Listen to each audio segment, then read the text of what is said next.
Have you ever had a negative opinion about somebody as soon as you've met them without any reason to, only to later find out that actually there's very good reason not to like them? This is technically called a confirmation bias, but in my industry, it is known as intuition, and my intuition has never let me down. Since the very first time that Jason Thor Hall has been brought to my attention, he has always come across as fake and arrogant. Everything about his personality, from his voice to how he carries himself, how he goes by his middle name Thor to sound like a god, how he presents himself as an educator on a myriad of topics despite being very young, everything about him has always looked fake. And when bad things started happening to him, I couldn't be more happy. The political activity that he spurred on simply by being so unlikable, so immediately intolerable to anybody that heard about him, was so enormous that it would have cost tens of millions of dollars to grow about with advertising. But yet he did it for free, and rather at his own expense. But perhaps the most striking thing about his behavior, the most typical lolcow trait of all, was that he never learned. He never once took the time in the months that he had to reflect on how people were treating him and how people were reacting to him, to actually look inside and think, maybe I'm wrong. Maybe I'm wrong, and maybe I should apologize. Now, chat, I'm of course one of the eldest on the internet, so I like to introduce our younger viewers to old school internet memes. And for this stream, I think I'm going to do this every stream. I'm going to introduce you to an epic old meme so that you can get a better appreciation for internet culture, chat.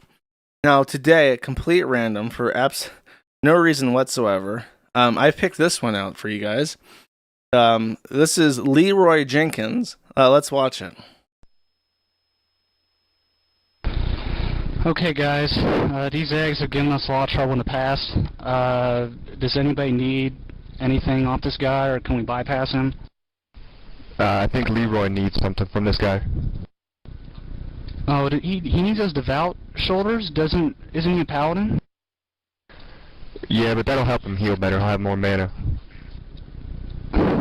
Christ. Okay, well, what we'll do, I'll run in first, gather up all the eggs so we can kind of just, blast them all down with AoE. I will use Intimidating Shout to kind of scatter them so we don't have to fight a whole bunch of them at once. When my shout's done, I'll need Anthony to come in and drop his shout too, so we can keep them scattered, not to fight too many. When his is done, Bass, of course, will need to run in and do the same thing. We're going to need Divine Intervention on our mages, so they can AE, so we can, of course, get them down fast, because we're bringing all these guys. I mean, we'll be in trouble if we don't take them down quick. I think it's a pretty good plan, and we should be able to pull it off this time. What do you think, Abdul? Can you give me a number crunch real quick? Yeah, give me a sec. I'm coming up with 32.33, repeating, of course, percentage of survival. Oh, that's a lot better than we usually do. Alright, thumbs up. Ready, guys? Let's do this. Leroy Jenkins! Oh my god, he just ran in. Save him! Oh, gee, stick to the plan. Oh, Jesus. Let's go, let's go. Stick to the pledge, Stick to the plan. Oh, gee. Oh, fuck. Give me Divine Intervention. Hurry up. Shout. He's saying I can't cast. I can't move. Am I lagging, guys? I can't move. What the hell? I can't hear you. Oh my god. The eggs keep spawning. More respawning. I don't think you can cast with that shit. Oh my god. Shout. We got him. Get off. I got it. Get off. Come on, stay down. Oh my god. God damn it, Leroy. God damn it. Leroy, you moron. Leroy. Jimmy. This is ridiculous. I'm on it. So mass. I'm down. Forking down. God damn it. This is I got killed before I could we remove died him. on this. God. Oh, See, Spiffy res us. Why do Spiffy you res do us. this shit, Leroy? I'm trying. It's not my fault. Who's soul stoned? We do have a soul stone up, don't we? Anthony, do you got soul stones? Warlock. Oh god. Oh, for... Great job. For Christ's sake. Leroy, you were just stupid as hell. Over At least I have chicken. One of the classics, one of the greatest. By the way, I have a question. God damn it. Right at this point, I've never played World of Warcraft serious enough to actually like get into the game. Is this spell that this guy cast? Is that Blizzard, out of curiosity? Or Ice Frost or whatever? Tell me what spell this is where everyone's trapped in ice. Now, this was an ancient internet meme. Leroy Jenkins was like a MySpace hit. The follow-up line, at least I have chicken, classic, very relatable. Everybody loved it. Frost Nova, apparently. Okay, just wondering. No, I play this. I lied, actually. I played this for a very specific reason. While I never played World of Warcraft, I was much too busy playing RuneScape and Blocklands. They have restored the game to this classic state. This old school. They have old school World of Warcraft now, no doubt inspired by RuneScape. And a lot of people play it. A lot of people who are nerds. And to make things even more consequential, they have old school permadeath World of Warcraft. So in this instance, everyone dead for Leroy Jenkins would be permanently dead. I'm not sure if they're like permadead or like in Path of Exile, if you die in hardcore, they just kick your character out to like normal, where you can die all you want. So I'm not sure if it works like that or if the character is actually deleted. In Diablo, when you die, they actually straight up fucking delete the character. So I'm not sure if how that works. So this is the internet drama that is like so out of my league that I'm gonna try to touch on it just very casually because it's very significant in terms of like eyes on it, and I need it recorded to the Man at the Internet archive just in case. It wipes your character? Oh my god. Oh, it's like I did play. I know you're like a ghost in World of Warcraft, so your character just stays as a ghost forever, and you can never play it again. That's funny. Okay, so this is Jason Thor Hal, aka Pirate Software. He's like an Asmongold tier internet celebrity. I see his fucking post on Twitter all the time. Never watched any of his streams. I really hate how his mic is like super overproduced. He's like programmed an AI to reinterpret his voice to be like as much of a radio voice as humanly possible. He joined a guild called Onlyfangs, which of course is straight up gooner, and he was a permadeath old school World of Warcraft player. From what I understand, he claims to have credentials of being like a super hacker from the FBI. He said that he worked for Blizzard. I think he actually did work for Blizzard. He's a pro pirating software, so he has like that kind of like EFF, like old school nerd credentials, what he's going for. He is 10% of Asmon. Okay, so he's big, but he's not like super big. Now let's watch him play with his Onlyfangs guild members as they play a boss. Now this is the same kind of dungeon as in the Leroy Jenkins video. This is old school World of Warcraft, so I think it's had some slight visual updates, but it's not like modern World of Warcraft. And of course, if you die, you're dead. So he's fighting Gordok Magelord, who may be more familiar to me as Ogre Magi, a Dota character, which I'm almost certain looking at this character is based off Gordok Magelord. But let's see how this plays out, chat. Boss is coming too, watch out. Yeah. Well, I got shield wall. God damn Run, it. run. Just run. Can you target dummy?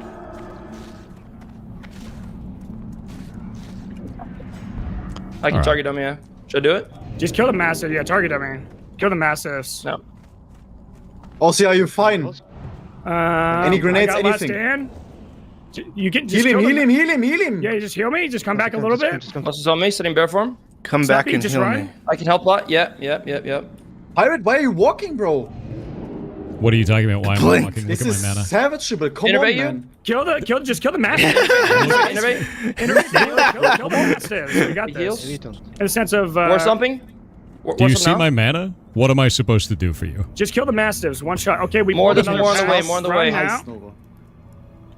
The mastiffs can be ice novas. He's standing there. Now we're gonna wait. His party Sorry? members are dead. And he's just standing there. What can I do for you? Now, chat, I am not a World of Warcraft player. However, I did look into this very briefly.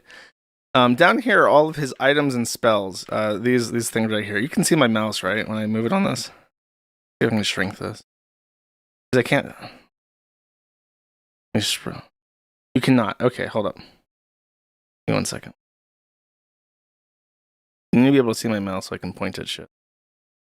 Properties, capture cursor. Okay, I don't know. I can't fix it. At the bottom, I'll try to wiggle it just in case it works, but I don't think it does.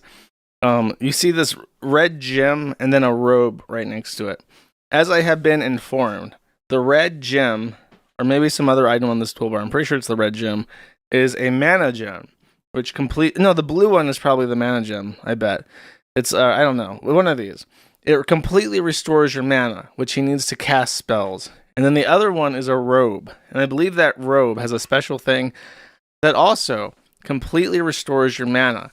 So he has 2 items on his taskbar that would enable him to instantly completely replenish his mana, which would be very, very valuable to save your teammates in a game where if you die, they're permanently dead. I have also been informed by alumni of classic World of Warcraft. Red is mana gem. Okay, that's very counterintuitive to me as somebody who plays games where blue is mana, red is health. But there it is, right next to each other. He's even put them together very cleverly, right next to each other, so that they're right there. If he even misses that one, he'll still hit the robe, which also replenishes mana. It's all set up perfectly just to make sure that that he can never run out of mana, so that this exact predicament can never happen. What's crazy is that he spends a full minute basically running. Like from here onwards, he's just like completely turn the corner. I'm getting the fuck out of here. I like this part too. This is great. He's running and like you can't even see the monster. Like they're so far away from him that there's zero threat. He turns the corner and he still is like he still needs that distance. I need to close that gap. So he uses a spell to blink forward. Snuppy, just run. So he has enough mana to blink apparently. I'm assuming that it costs mana. But he doesn't have enough mana to actually cast any support spells to help his friends. This was considered, I think, just because of how much he toited his nerd cred. Him doing this was so anti-nerd, anti-cool, that every single facet of his personality, which had prior come under criticism, was now fair game. It was like, at least he's still the cool World of Warcraft player. And now it's like, okay, we have to like go over his entire resume, every controversy he's ever had, no matter how minor, and dump ass all over him. Like, they've just gone completely cannibalistic. And I think it's because, like, I'm assuming he's about my age. Like, the only World of Warcraft thing I remember besides the South Park episode is this fucking thing of Leroy Jenkins being based and going in there and killing everybody. So instead of going down with the ship, he just sat there, literally sat there, so far from danger and so far removed from the people struggling to stay alive that he could just sit here. Like, you can't even see the monsters on his screen. He ran so far away. And then is reading his chat and just being like, actually, chat, I don't have any mana, but yet, chat, the mana gem and the robes of the Archmage. Oh, I can see exactly what it does here. Hold up. Use restores 375 to 625 mana with a 5-minute cooldown. So that's not even like a permanent consumable. That's something you can just hit right when you need mana. If you need a cast, I think Ice Nova, Blizzard, those kind of. He's like a Frost Mage. I was also told by the alumni that Frost Mage is the most bitch ass class in the entire game.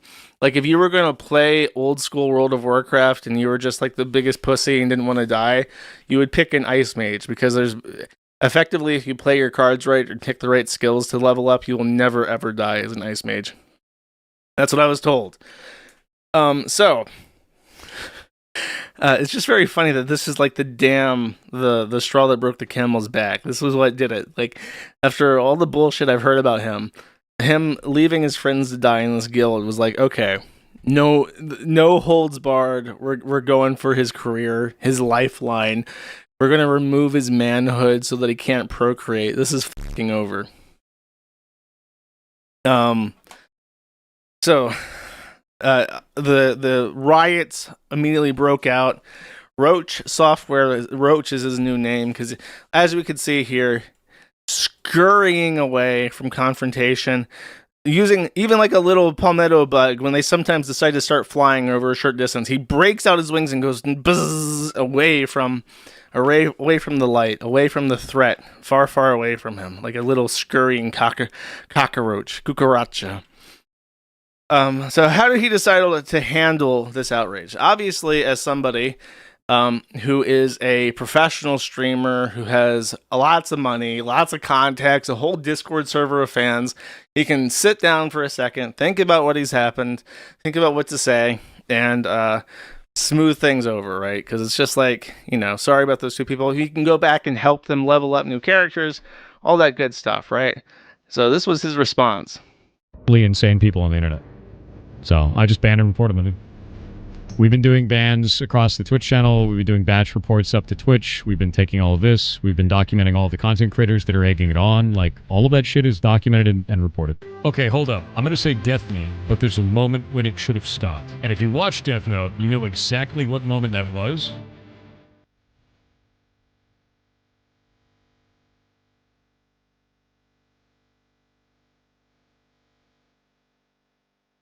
I would never consider Pyro Mage. It's a glorified shadow priest. It's like he will more than happily just throw you to the fucking walls and run over your corpse if he feels like it. Yeah, I will say this is a pretty bad look. They're all like fighting here. Pirate's like turning the corner. Pirate, why are you walking, bro?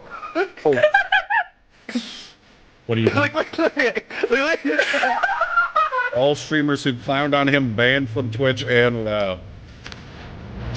yep.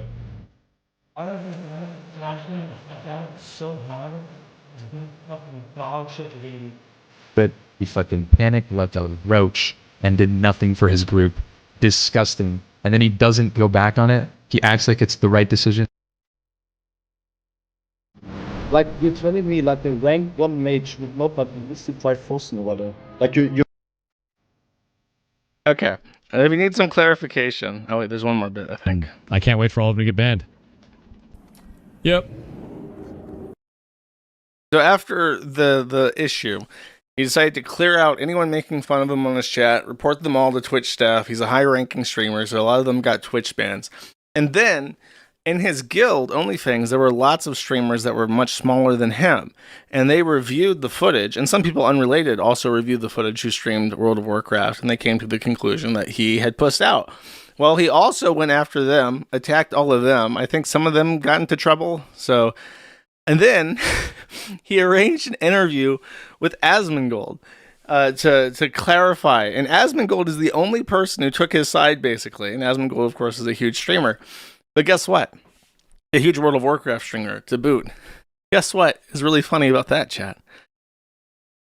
Asmongold and Pirate Software are both talents under Night Media. They're co-workers. And they don't disclose that they both have a relationship with the same company. They just happen to do a little sweepy stream together and just didn't disclose that they have a direct business relationship and an invested interest in promoting each other. Fascinating. Isn't that weird how that works? Crazy. A little bit of a cucaracha moment, if I do say so myself. Because you know how they are. They're hiding under the cardboard together in the pizza box. You got a bunch of them. Open that box, they all scurry, though. I'll turn that corner and run. So the fallout of this has been incredible. Tons and tons of people not only like going after him, making fun of him on Twitter, but review bombing his game, Heartbound. People just openly posting his Kiwi Farms thread on Zitter. People bombing his Twitch chat with links to it. The board was over like 4,500 people at some point at a very odd hour, and that was because there was so much traffic coming in from outside sources to read the thread about Pirate Software that it caused a noticeable spike in activity on the site. And then there's a video that I'll get to. So he got banned from Onlyfangs and decided to, instead of addressing this issue head on, boot up a single-player game, Path of Exile 2, and see even more about people from World of Warcraft. Anyway, I'm going to be real with you guys. I won't be playing Hardcore WoW on stream again. I don't give a shit about any of this stuff anymore. If you came here to like talk about it, or you want to do the thing, you think it's part of a soap opera or a bit. It's not part of a bit. I'm not going to play, and I'm just going to go do other stuff, and that's it. Yeah, I'm not going to make my own guild. I'm not going to do any of that shit. I'm out. Yeah, not interested. Bro, what the? He's running the same exact build that I stumbled into. The skeleton minions with firewall and summon raging spirits. That's funny. I like minions, chat. I like minions. See, just like me, I don't need any friends because I have skeletons and flaming skulls. He also doesn't need any friends. He lost all his friends. He let them die on the floor to Ogre Magi, who did a 4x multicast Fire Blast in everybody's face. Now he can play a real game with his real friends, the skeletons. Rather do other shit that's more fun. Wow. Literally. Wow. Fascinating. All you do is say that was his fault and apologize. I really hate his mic setup. I don't know what it is. It's like he wants to like come across as really manly and like authoritative. So it's just like, okay, let's crush all the 10. Let's bring out all the mids and let's bass boost this. Like I'm gonna fucking rap or some shit. It's like okay, yeah, I want to sound like the most generic podcaster that has ever fucking lived. Let me just deepen my voice artificially in post. I have a very brief update on Cockroach Man, La Cucaracha, the Speedy Gonzala of Glenor. What's the name of World of Warcraft's world? Hold up. Name of World of Warcraft's world. Azeroth. Glenor is RuneScape, I think. Or Gelinor is RuneScape. So he's the speediest Cucaracha in Azeroth. That's what I'm trying to say. A little fan video game was made to honor Jason and his contributions to gaming all around the world. And unfortunately, Jason did not take it well. So this is a demonstration of the gameplay. It's basically just keyboard quick-timed events. As much as you're angry right now, of course I ran. And I think the gist is that as you complete the checkpoints, the cockroach character will use voice lines from Jason to try and You have a boss in you called try and simulate what it's like watching one of his streams. As you can see, his chat is filled with amazing praise for him, just pure love. Even when he's f***ing up, as is the case. According to the guy that made the game, Pirate Software DMCA'd me and I have to change the voices. Thank you for your attention, DMCA team, Valve Corporation. Content being reported. The developer is using clips of my voice without my permission. And then he says, as displayed on the developer's live stream, my voice is being used in this game. The developer does not have the right to use my voice. And then it says, his name... Is he in Alaska? Does he seriously live in Alaska? AK is Alaska, right? Is he seriously in Alaska? And then he says, sue me, I guess, at this address. So, in case you're wondering, he has absolute right to challenge this. There's no fucking way Jason's going to sue him, and it's fair use. AR is Arkansas. Alaska's AK.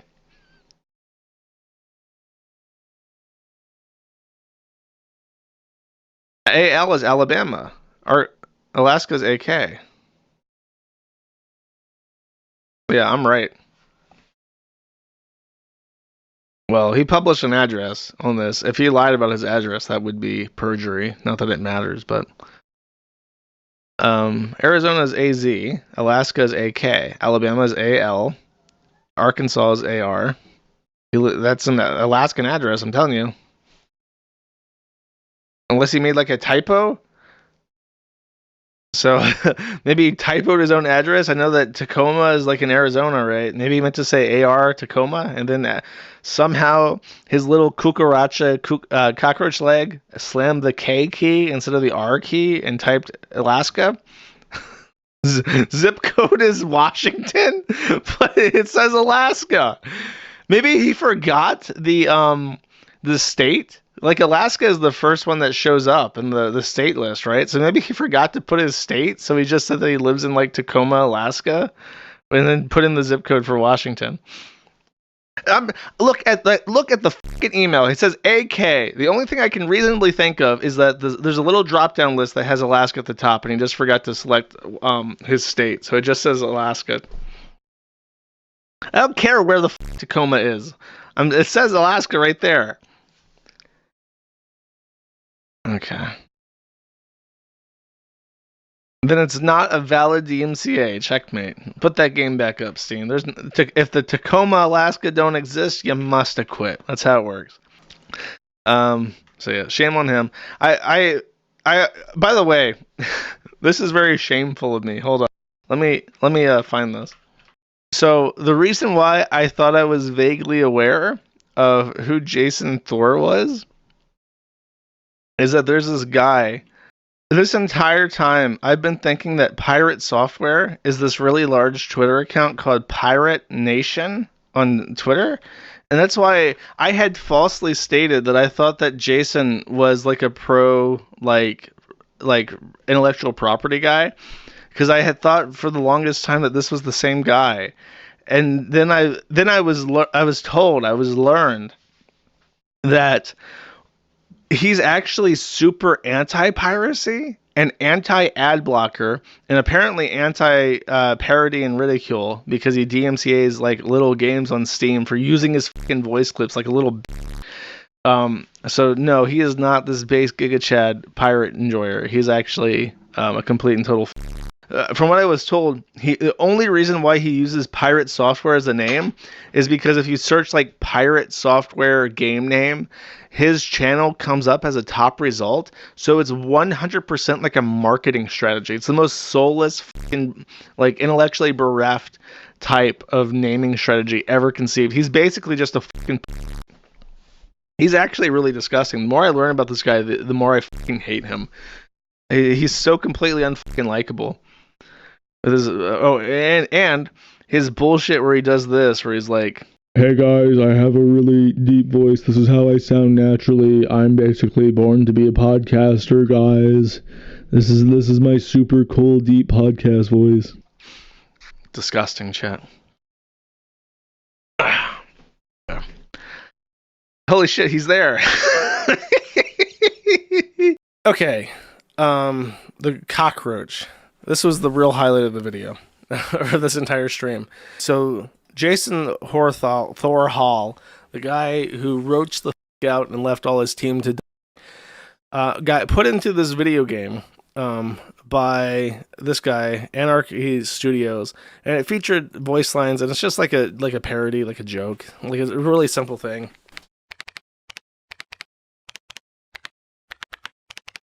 As much as you're angry right now, of course I ran.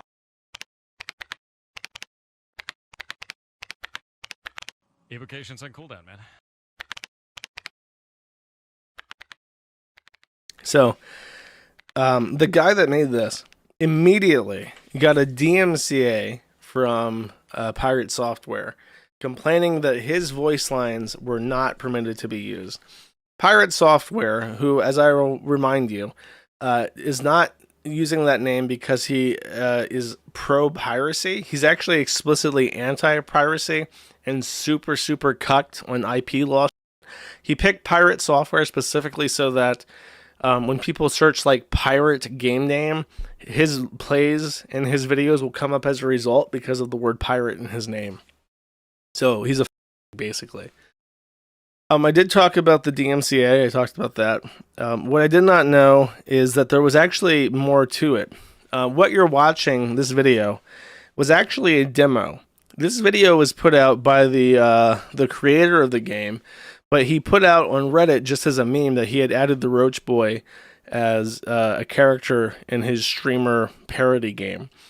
Jason saw this video and assumed incorrectly that it was in the Steam version that was currently for sale, and DMCA'd Steam to take down his game, despite the content that he alleged infringed his intellectual property rights not existing in the video, in the game.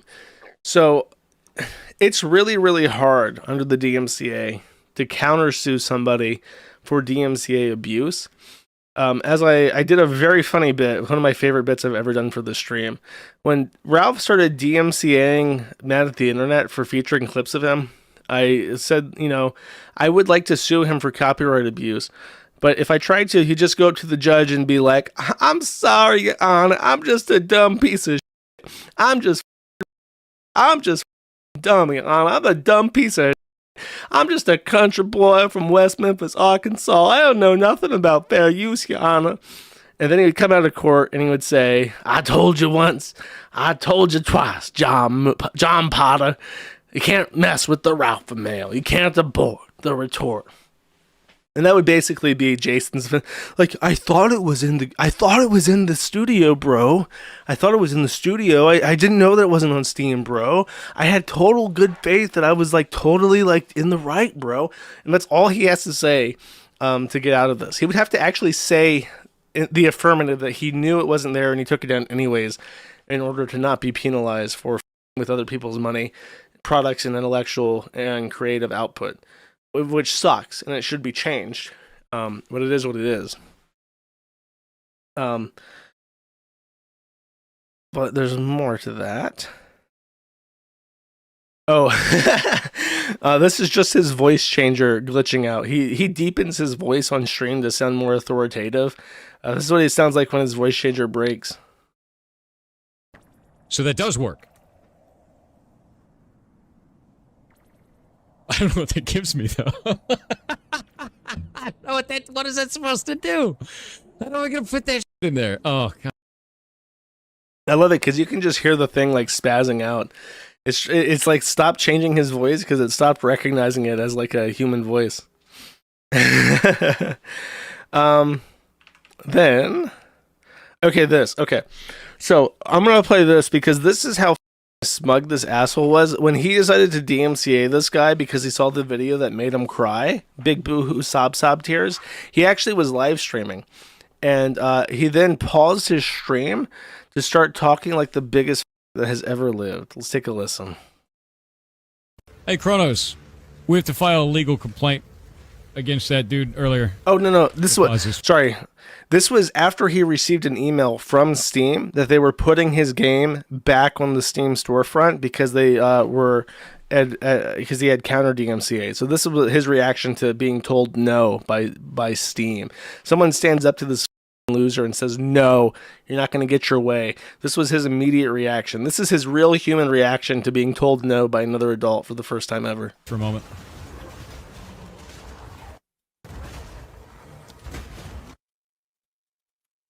There was a dude earlier today that went onto Reddit and said that he was using my voice in a video game, showed a bunch of videos of it, and then put that game up on Steam. A lot of people in the thread told him not to do that would end up being a legal problem for him. He did it anyway. So I filed a DMCA claim, and he has now filed a counterclaim against me. We're going to take you to court. You're going to lose. You cannot use somebody's likeness or voice in any way inside of your games without their permission. Wrong.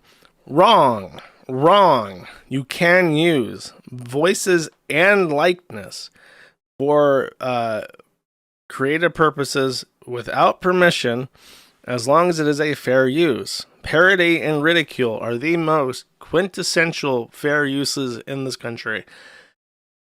If you can't say something negative about somebody, if you can't make fun of somebody, then you don't really have a First Amendment right. If you can only say nice things about people, then you don't really have a First Amendment right. It is quintessential fair use. It is quintessential First Amendment constitutionally protected speech to make fun of people, to degrade and deride people, as long as you're not telling harmful lies, as long as what you're saying is clearly a parody or just making fun of somebody. You absolutely can use voice lines in your game. It's a really stupid thing to do.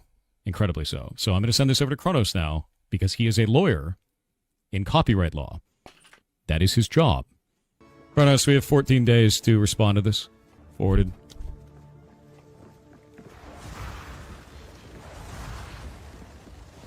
Welcome to the Finding Out timeline, bud. Welcome to the Finding Out timeline. Like this guy right here, he's really cool and really hardcore. This guy right here that has long hair that another man can pull while him, he's don't want to mess with him. He even has the word Thor as his middle name. He's like justice incarnate, buddy. You around and you're about to find the out. He put it up on Steam? It is. He put it up on Steam and showed that my voice was going to be in it. And that's it. I think voice is copyrightable. That's where you're wrong. And that's where a copyright lawyer would know more than you. Which is... The way he talks honestly wants me. It raises like a primal hatred in me. Somebody has failed you in not humbling you in your life. He just has that kind of personality where he's just like it conjures like primal instinct to put him down. Kronos. Yeah. Unfortunate. Yes. It is still a defense even if you have representation. Because what he did, filing the false DMCA complaint, was done without an attorney. But I mean, DMCA, like, even if it's done by an attorney, it's not, like... Technically, you're supposed to consider fair use, but that's generally with big companies, like, him being a... Like, I fully believe that this guy is actually and doesn't know anything and just pretends to. So, a judge would as well. Let's listen what this guy has to say. I appreciate it, guys. I think this is the Let's dev. watch the, no, this is a guy. He made a video talking about it. You can see his thing back there. The tail of... I don't know if that's his channel or whatever. I guess not, because that's his icon. He made a video talking about pirate software, and of course he got a bullying strike. He got struck for bullying. This guy right here is complaining to YouTube, narking to YouTube about bullying. Adios mio. Wait, hold on. Let me click review content to see what got struck down. Oh boy, I haven't seen this actually. It's the pirate video. Oh.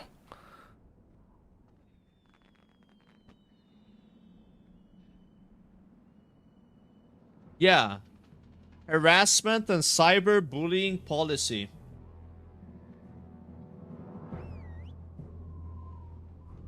F. Well, there you go. I don't think I've ever had that happen. Actually, let me just skip a little bit. I'm looking for the post from the other guy's attorney that made the game. Because he lawyered up, and it's actually a really, really funny thing about how he lawyered up. See if I can find this just really quick. So the guy that made the game, as soon as he got DMCA'd, a guy reached out to him, and I need to go find out who it is because I would love to reach out to him and get him on our side as far as the 501c4. He got an attorney who specializes in copyright and fair use to reach out to him and represent him pro bono. So if Jason decides to move ahead with suing him for copyright infringement, the other guy already has representation ready to go for free, which is awesome. Honestly, the DMCA is probably one of the most stifling anti-creativity and anti-free expression laws that has ever been conceived, and it needs to be broken and scattered to the wind. So it's nice to see that there are people who are trying to help with stuff like this. By the way, while I was dealing with pirate software, he was not, of course, talking about his ongoing vexatious litigation and harassment of indie game devs. He was instead talking about toilets on social media. He was saying here in response to an advertisement for a toilet that it's an insane claim, to be honest, that this toilet can flush 7 billiard balls in a single flush. I have learned, by the way, that this is not an insane claim. Someone made a reply to this post saying, actually, I work in an insane asylum, and we use these toilets specifically because they are vacuum powered, and they are capable of handling the things that our inmates flush down the toilet. So, it is not an insane claim. It is actually a very good toilet. I've always appreciated that the company that makes toilets in the U.S. is called the American Standard. We need to export this standard to India so that the Indians may enjoy the American standard at home as opposed to in the United States, which is, I assume, is why they come over here to enjoy our wonderful toilets. I will spare you on this. Jason Thor Hall released a response video. It's over 20 minutes long. I did listen through this. It is segmented into chapters. He starts off by saying that if you want to, this is the comprehensive response video that you can just link people to segments if you want to educate them on how wrong they are about me. So his responses are that he is a gay furry. He doesn't give a fuck if anyone cares about that. He refuses to disavow Asmongold for being evil racist because guilt by association is stupid. He says that he's working hard on his game and people are dumb. And there's something I forgot about this one. I think it matters. Nepo Baby was the one that his father worked for Blizzard, and he also worked for Blizzard. So there's always been a long-standing accusation that the only reason why he got into Blizzard, which is one of his main things, he reminds people constantly he worked at Blizzard. He's a game developer. He has lots of clout, lots of experience. He's super cool, and he's the real deal, right? Well, everyone has always said that his father was the one that got him a job. He insists in this that his father had nothing to do with him getting a job, and said that his brother also applied for a job at Blizzard at the same time, and he didn't get the job. So therefore, there's no way that it could have been nepotistic in nature. He denies having a voice changer. He says that he's been caught on the street by other people. He just says that he lowers his voice when he speaks. So I guess you can say it's artificial if you believe that.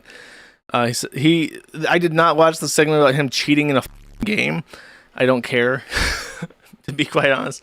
But however, you may notice that there's something really, really obviously missing in this. And it's number one, he still refuses to take accountability for the fact that he got his guildmates when he pussed out and roached out in the World of Warcraft game, which started people hating him to begin with.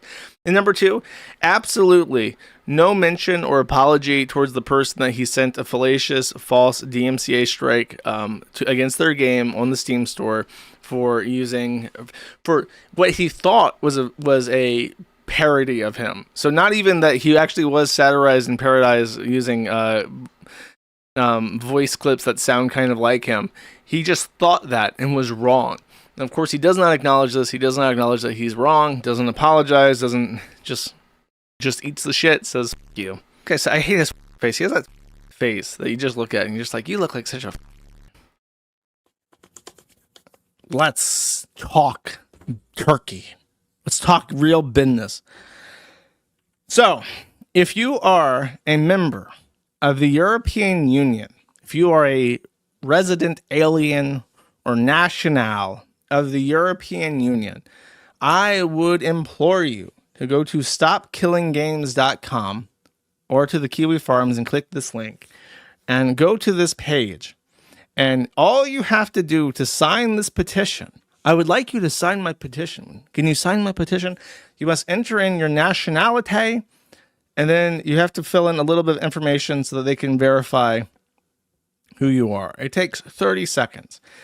And the initiative is to get the European Union, the EC, to begin negotiations with the video game industry to force them to add to their game contracts moving forward a plan for the end of life of their product, so that at whatever point the company begins to drop live services from their server clusters, shut them off permanently, they will provide to the license holders of their game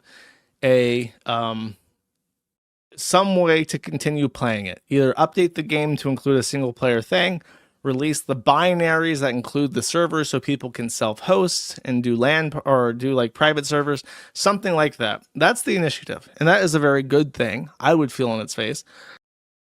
Though apparently, when you submit this request to the EC, that's like your starting point. That's like the best case scenario. And generally, at some point, the European Union and the industry will meet halfway and provide something that makes nobody happy.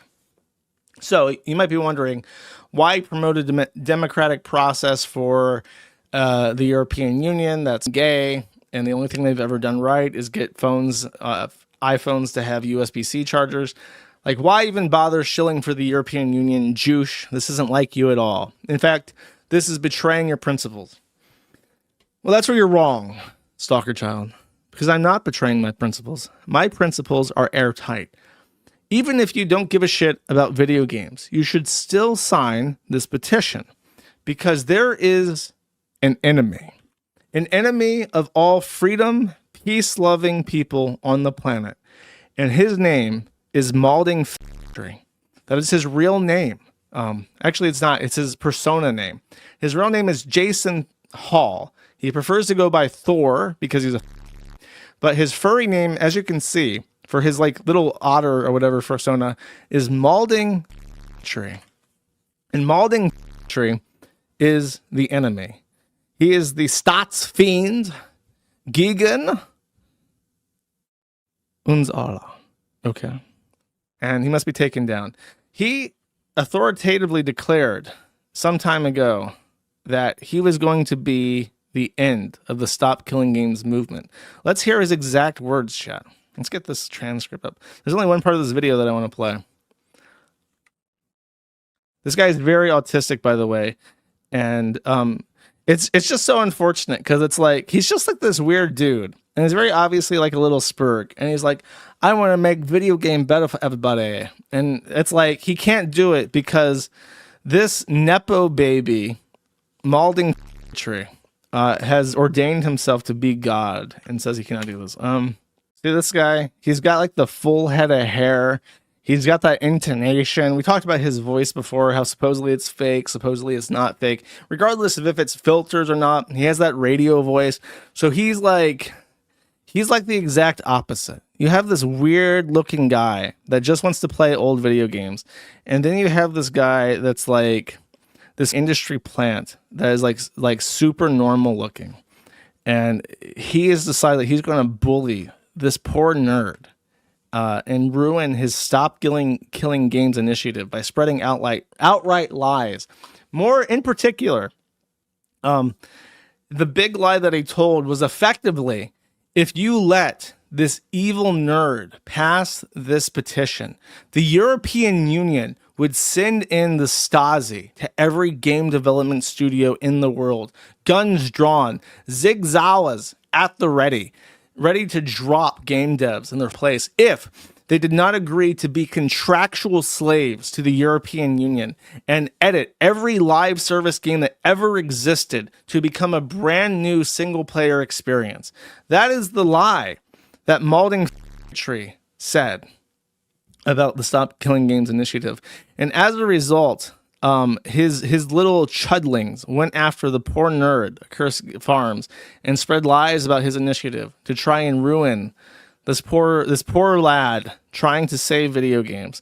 And let's hear what this shining genius, this former Blizzard employee, his father, who was one of the first 10 employees of Blizzard, and then who coincidentally just got hired by Blizzard, just coincidentally happened to be hired by Blizzard, a company that just coincidentally happens to make some of the most profitable live service games that have ever existed in human history. Some of the most profitable, always online, no end of life plan online services that have ever existed. Just so happens to be the Nepo Baby of somebody involved in a company like that, talking shit about a petition to make games permanently available to the customers that bought them. But let's see what he has to say about poor Ross. Shit. It's shit. Not only do I not want to back this, I'm going to actively tell people not to. That is awful. That is a horrible goddamn direction. That's awful, dude. No, eat my entire ass. The level of stupid that I just had to receive was like sitting on Twitter for 12 hours. This shit sucks. That's a really stupid ass move. That's an incredibly stupid ass move. I think this is ass. This is complete garbage. All of this can eat shit then. I drop the mask entirely.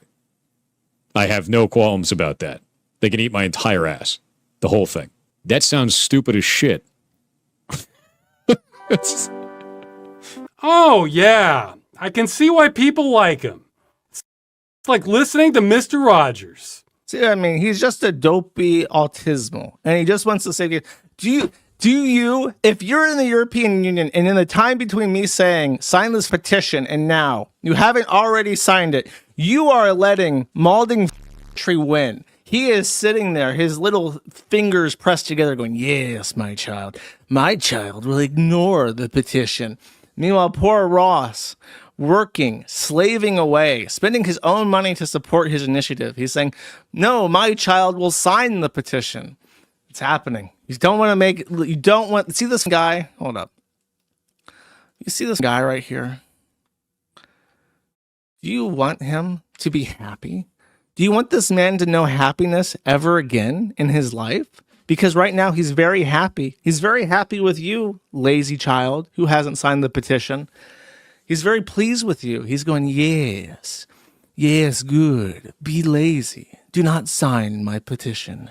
Do not sign it. Yes, Blizzard should make infinite money forever. Yes. Don't let him be happy, chat. Because here's the thing.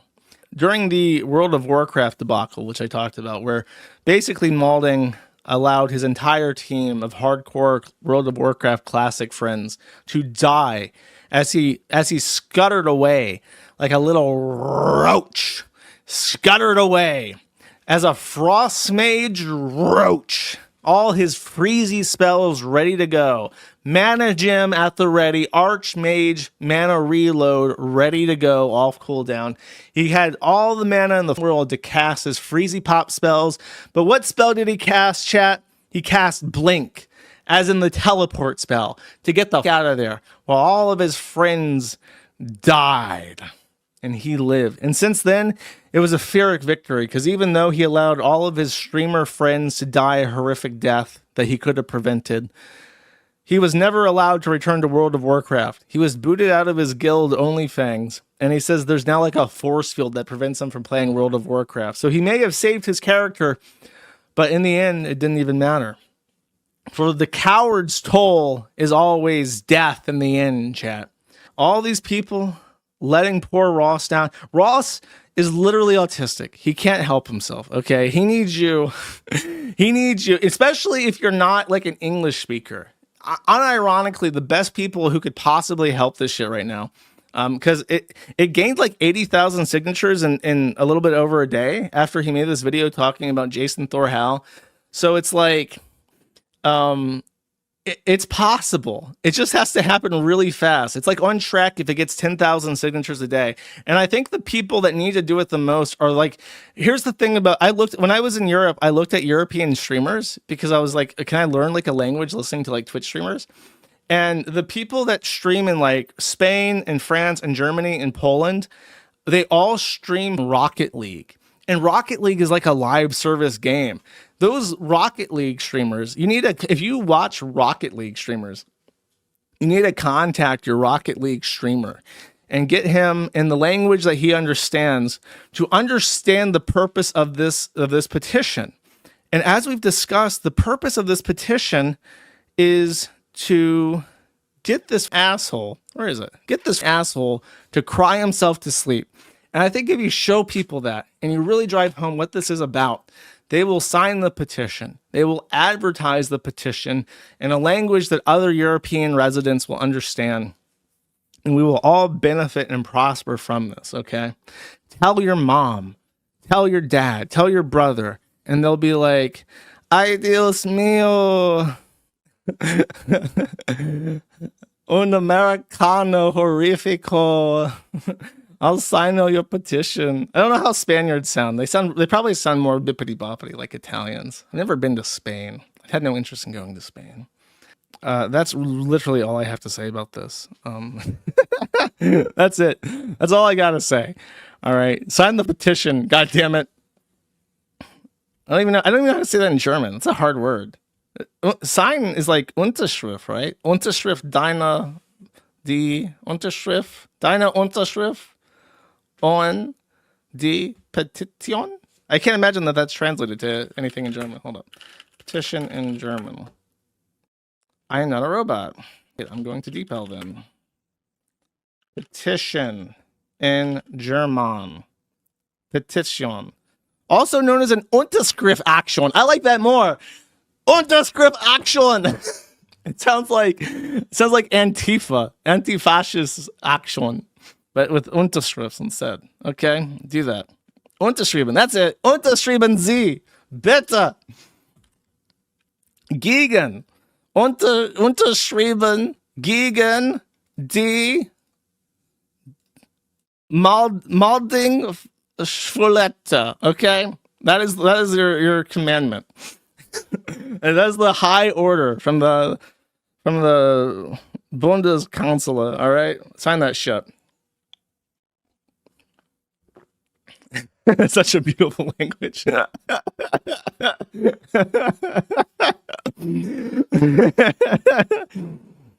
On the last episode, it had been, I think, only a couple days, or even the same day, that a guy called Accursed Farms, aka Ross Scott, had posted a video lamenting the failure, the doomed project that he had undertaken to try and get some common sense gamer regulation passed in the European Union by engaging in the democratic process. In particular, although he was not a European himself, he had found some Europeans willing to submit to the European Union a petition. And the European Union has a very interesting process by which, if 1 million votes acquired and distributed across enough countries are collected in support of a petition, the petition becomes legally binding for the European Committee or the Commission, and they have to start undertaking negotiations with the industry to try and enact those reforms in a way that both meets the requests of the petition and then also the demands and needs of the industry.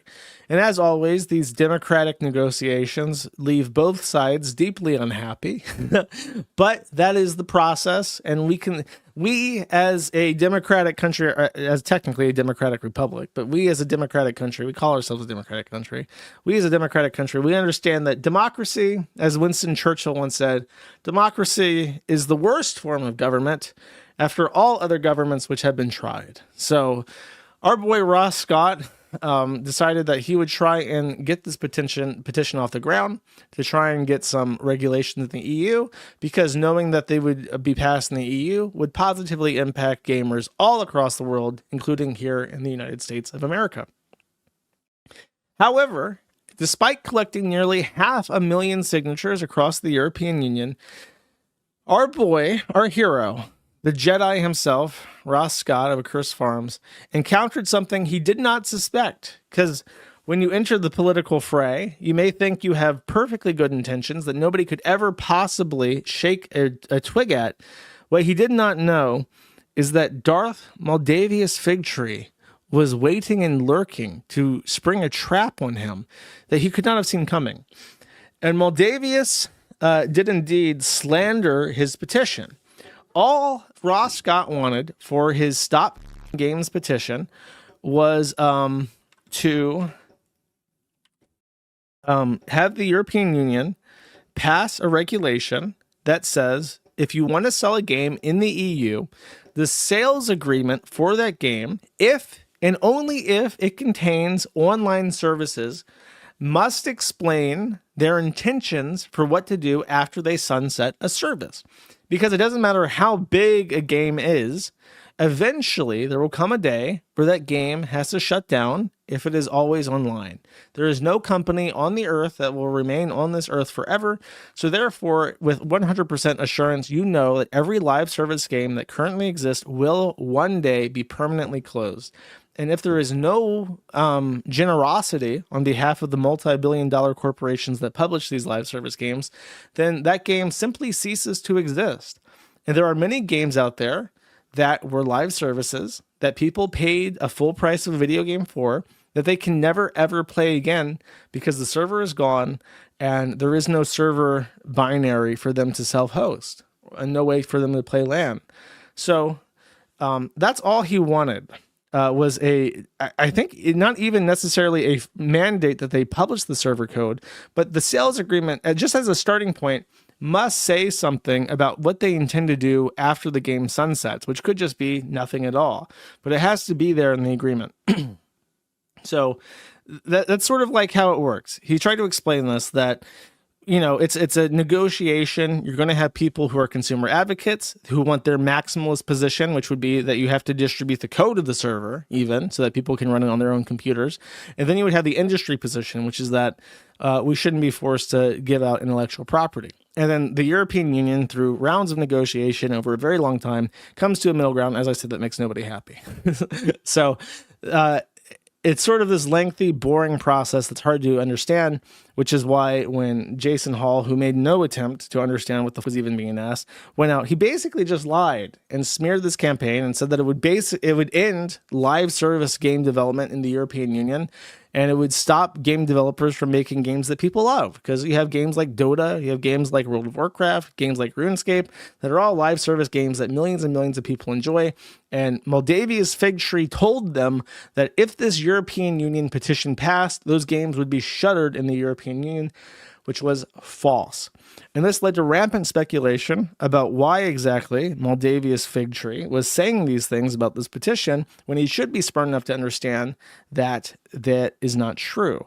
The most common belief was that because he's literally a second generation Blizzard employee. His father was one of the first 10 people to work at Blizzard, and he worked in quality assurance. Now he contends, and he says over and over again, that to even imply that he only got his job at Blizzard because of nepotism undermines his great accomplishment. So you'll be instantly banned if you even dare suggest that nepotism played any role, even a small minor one, because he is such his own person, and his dad being one of the first 10 employees of Blizzard had nothing to do with it whatsoever.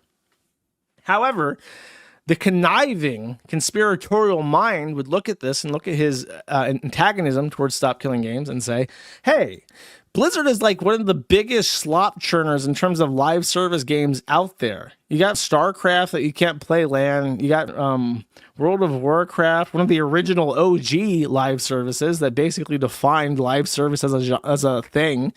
You got Diablo 3 that was always online. You have Diablo 4 that's always online. You have Diablo Immortal. It's a shitty phone game that's always online.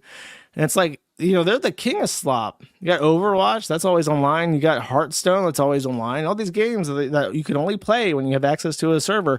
And you just so happen to be a second generation employee of this company, or were at some point in time. And your father is one of the founding members. And as far as I know, he might actually have some economic interest in the company still, even though he's no longer working for them. Isn't that a bit strange? So it was a very inopportune thing for him to say for many reasons. Number one, it looks like he's a Nepo baby, even if he gets angry and says that's not true. Number two, the things he said were demonstrably, provably false, so it made him look like an asshole. Number three, the things he said, Ross Scott is like this very, very, like, let me show you a picture of him so you get an idea. He's just this very, like weird guy. He's very, nice sounding. He just looks like a nice guy. He's got, like, a friendly face. So you look at this guy and you think, this is like a nice guy. This guy cares about video game preservation. He cares about consumer advocacy. He cares about the people that actually play the games. But then when you listen to Moldavia's fig tree, you see this face and this long, girly hair, and you know that he's a homosexual furry and a Nepo baby for one of the least likable companies in the industry right now. Activision Blizzard is perhaps, if you were to rank companies by consumer goodwill, would be near the bottom. They've somehow managed to piss off absolutely everybody through a combination of pro-Chinese, anti-Hong Konger incidents, through all the Diablo Immortal scandal, with Overwatch 2 being a complete flub. I didn't even mention Heroes of the Storm, because nobody remembers that game. But they have so little consumer goodwill that he is like a face for at this point, because he brings it up constantly. I work for Blizzard. You should care about what I say because I work for Blizzard. And then on top of all that, he talks in the most aggravating way possible. Even if it's not filters, even if it's just him putting on like an accentuation where he talks in a really deep register and in this really authoritative radio talk show way, he talks in this super, super refined radio talk show deep voice register. And it's just like, someone listens to him and you listen to the authenticity of this guy and you just think like, wow, you suck. You're a loser. You're a loser. You suck. You suck, terracotta gnome hat. You loser. So Ross, after like months and months and months of trying to ignore the drama, not get into the shit with this Moldavia's fig tree loser, at the end of it, he says, like, look, there's a month left to this campaign. It's not even halfway there yet. It took us however many months to get to where we're at now. The odds of us getting 1 million from here are basically none. And I just kind of want to lament this. I want to say I spent my time. I spent my money. I poured my hopes, my dreams, my income, my free time into this thing because I wanted to make things better for people. And it's so frustrating to sit here as the parent of this project and see somebody who has no investment whatsoever in bringing me down sit here and lie about me to tens of thousands of people that actually value his opinion. And when he said that, it clicked. He had tried his best to avoid being a terrible drama monger because God knows the internet has enough of the likes of me. Terrible, muckraking drama whores. He doesn't need any more me's around. But when he did this, he unwittingly, inadvertently, against his own will perhaps, played the drama card and rolled a 20. Critical success, just by accident, just by attempting to muckrake just a little bit. He rolled a natural 20. And the outcome of that was everybody realizing that this guy fucking sucks and he's such an asshole. And it doesn't even matter what I'm American. All these people supporting him are Americans. And they said to their European listeners, their European viewers, their European fans, they said, look at this photograph. Every time I do it makes me cry because he's such a dickhead. Now, you don't want this guy to be happy, do you? You got to go sign this petition. And they did. By the tens of thousands, they signed the petition. This was after only a day. It had received almost 100, I think it was like 40,000 a day leading up to a big push. And this, by the way, to show you not only is this guy just like a normie who likes old video games, I want you to listen to the grace and magnanimity of his response to a question. Would you be willing to talk or stream with Joshua Moon Null of U.S. Internet Preservation Society, Kiwi Farm fame sometime? To be absolutely clear, if he had asked me to talk to me, I would tell him no. Don't talk to me when this is picking up momentum. You're going to shoot yourself in the foot. Let me rant and rave on my podcast. Let me shill your stupid petition on my site, but don't ever acknowledge me. For the love of God, what's wrong with you? So that would be my response if he had asked me. But here's how he handles the question. Let's see. He's saying discussion about copyright, censorship, preservation. I know he's currently promoting Stop Killing Games quite heavily on the forum. Well, okay, first of all, great, and thanks for that. However, I'll just lay out all my thoughts on this. I don't know a lot about Kiwi Farms, but me, who doesn't follow this stuff, has heard that it can be associated with stuff like doxing or cyberbullying or stuff like that. And even sometimes with stuff like this, sometimes even both sides can be true, that there are bad actors saying that and there's stuff like that going on or something. And the way I look at it is my goal here, I'm trying to get numbers to pass the campaign. I don't know much about them, but I know that this one might be kind of a problem. See, me personally, I don't think it's a crime to talk to anyone. I'm in favor of all that. Problem is, a whole lot of people act like it is. And if those numbers of people are gonna just abandon all support for the campaign, if I talk to one person and that outweighs the number of people we pick up, well then strategically it's a poor move to talk to that person, even though I'm not trying to shun discussion with anybody pretty much. Someone said that's fence sitting in the chat. It's not. It's actually an extremely smart thing to say. He could say, look, I'm willing to talk to anybody, but I have to understand my position here and my advocacy and my goals, and I'm not going to let anything compromise my goals, even if it means that I have to restrain myself in some degrees. It's such a perfect response to that. It's actually really incredible.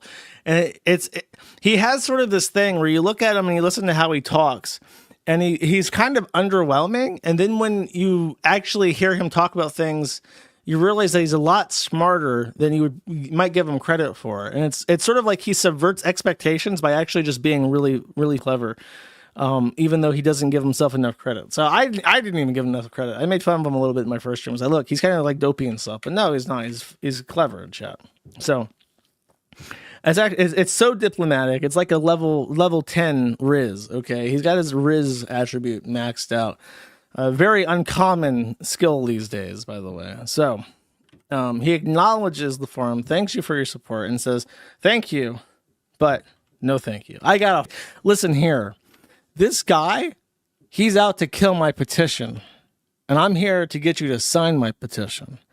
And nothing can get in the way of that. We can do these little games of interviews and some such after the petition is signed. That is the correct plan. Okay, imagine Luke Skywalker. Okay, Jedi Ross trusting the Force, and he's in the trenches of the Death Star, and he knows that Darth Maldavius is in the Death Star.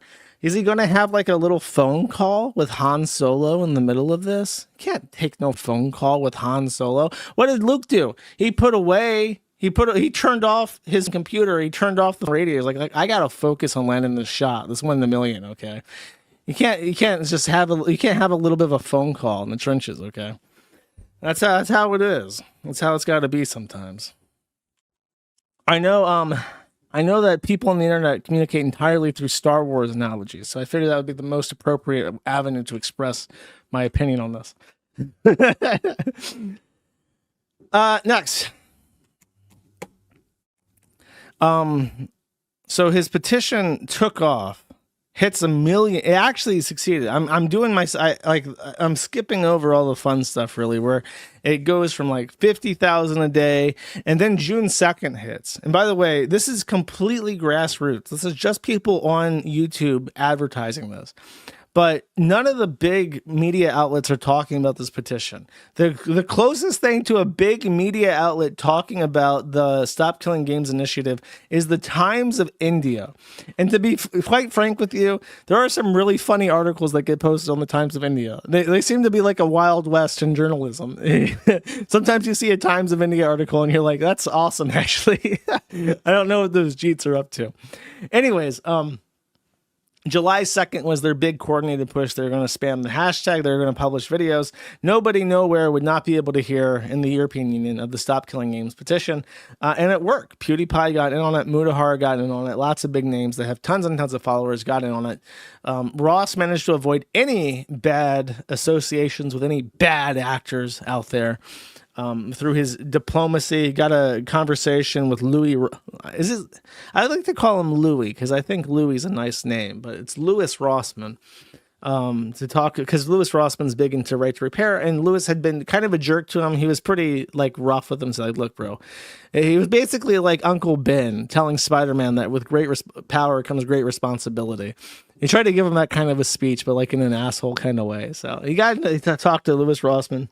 Very endearing, and he got his 1 million signatures. But make no mistake, Maldavius can still win. I'll get into it in a second.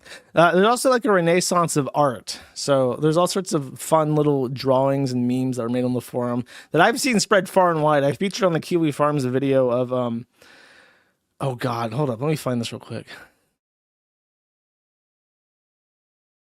I know exactly where to look.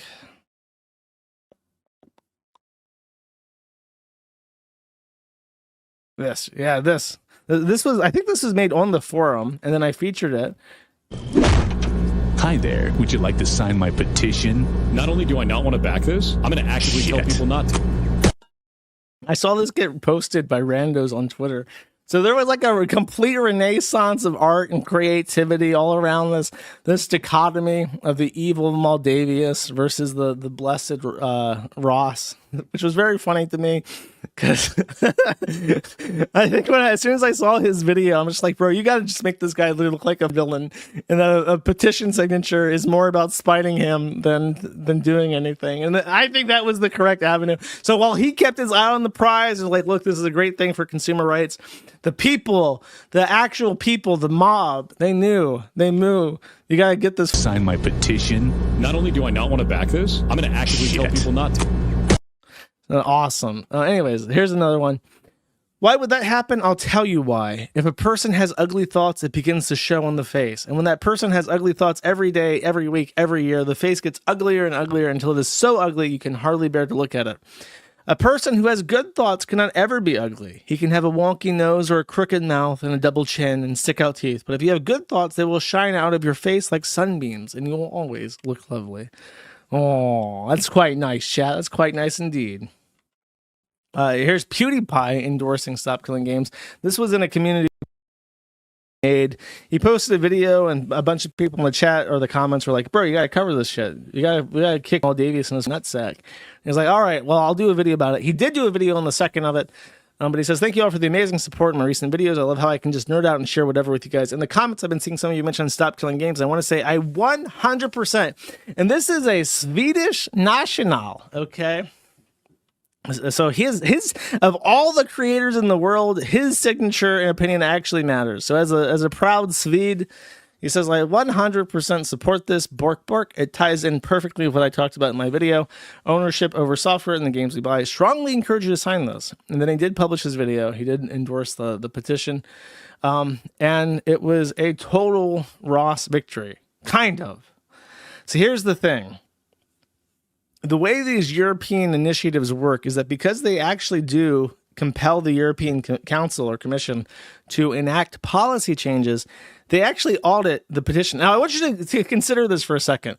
In the European Union, when you sign a petition, you have to supply your government ID, and then they will literally send the petition signatures. Like if there's a bunch, like 100,000 signatures from Finland, they send the list of signatures and their ID to Finland and say, tell us which ones are fake. And then Finland says these, 20% of signatures are fake.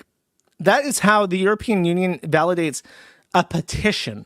In the United States of America, we can't even pretend to check ID because that's somehow racist. I just want to draw a comparison between a sane world where you can actually validate the results of democratic processes and an insane world where there's absolutely no checks and balances because we just assume that black people are too stupid to go get an ID at the DMV.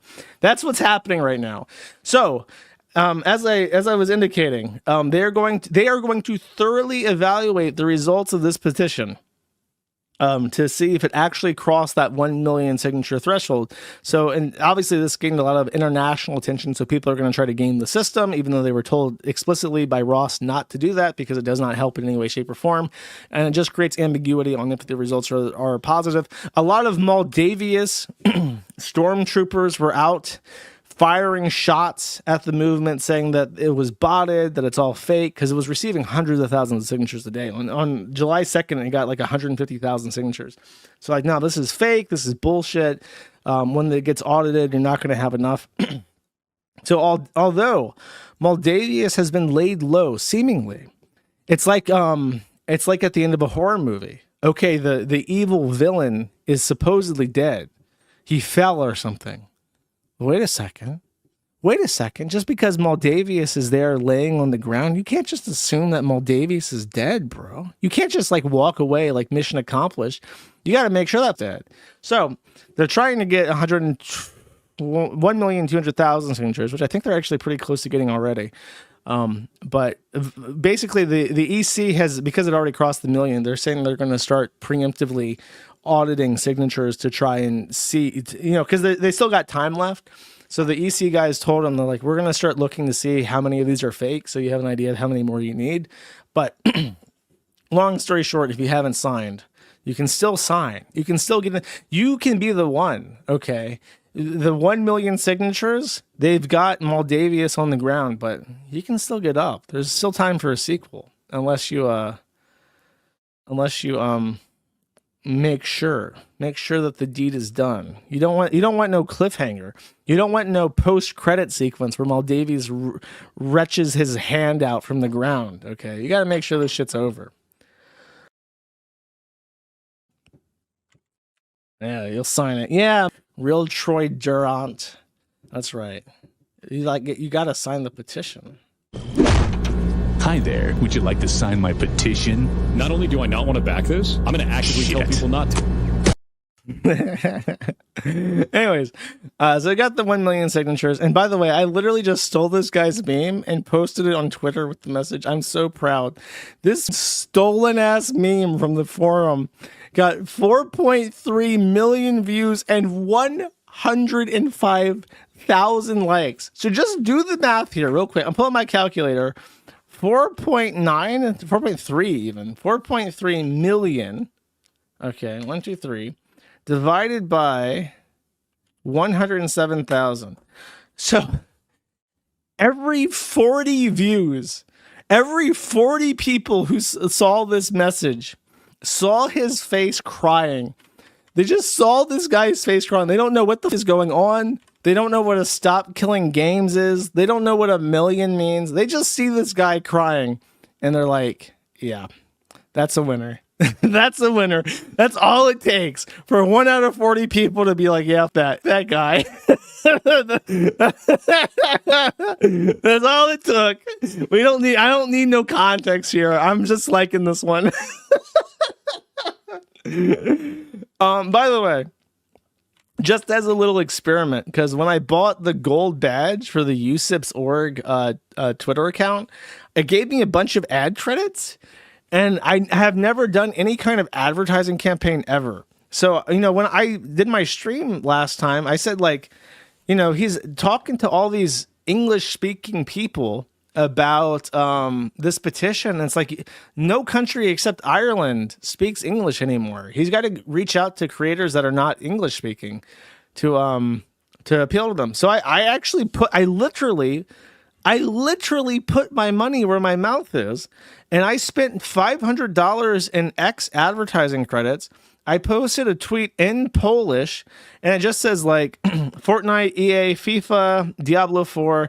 These games can disappear in a second. Sign this petition. That's basically what it says. And then it's a link. And this tweet got, because I paid for it with the ad credits, for $500, I got 1.5 million impressions and 3,000 clicks.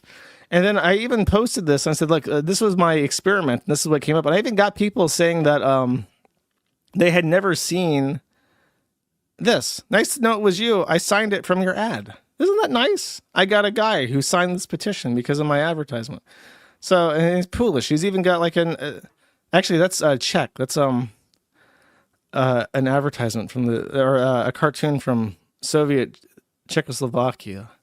I know what that is. Anyways, so I had a little experiment, and I was positively rewarded for it, and I was very pleased. And then what's funny is that if you actually go to this tweet and read the replies, like this got 1.5 million views. It got a bookmark, 1,000 likes, and all sorts of Polish memes and people talking about it and stuff. And I'm like, wow, that's cool. So I did my part. I advertised it, and I literally tried experimenting with ads to see how that works and stuff, because it was at no cost to me that I hadn't already spent. So I thought it was cool.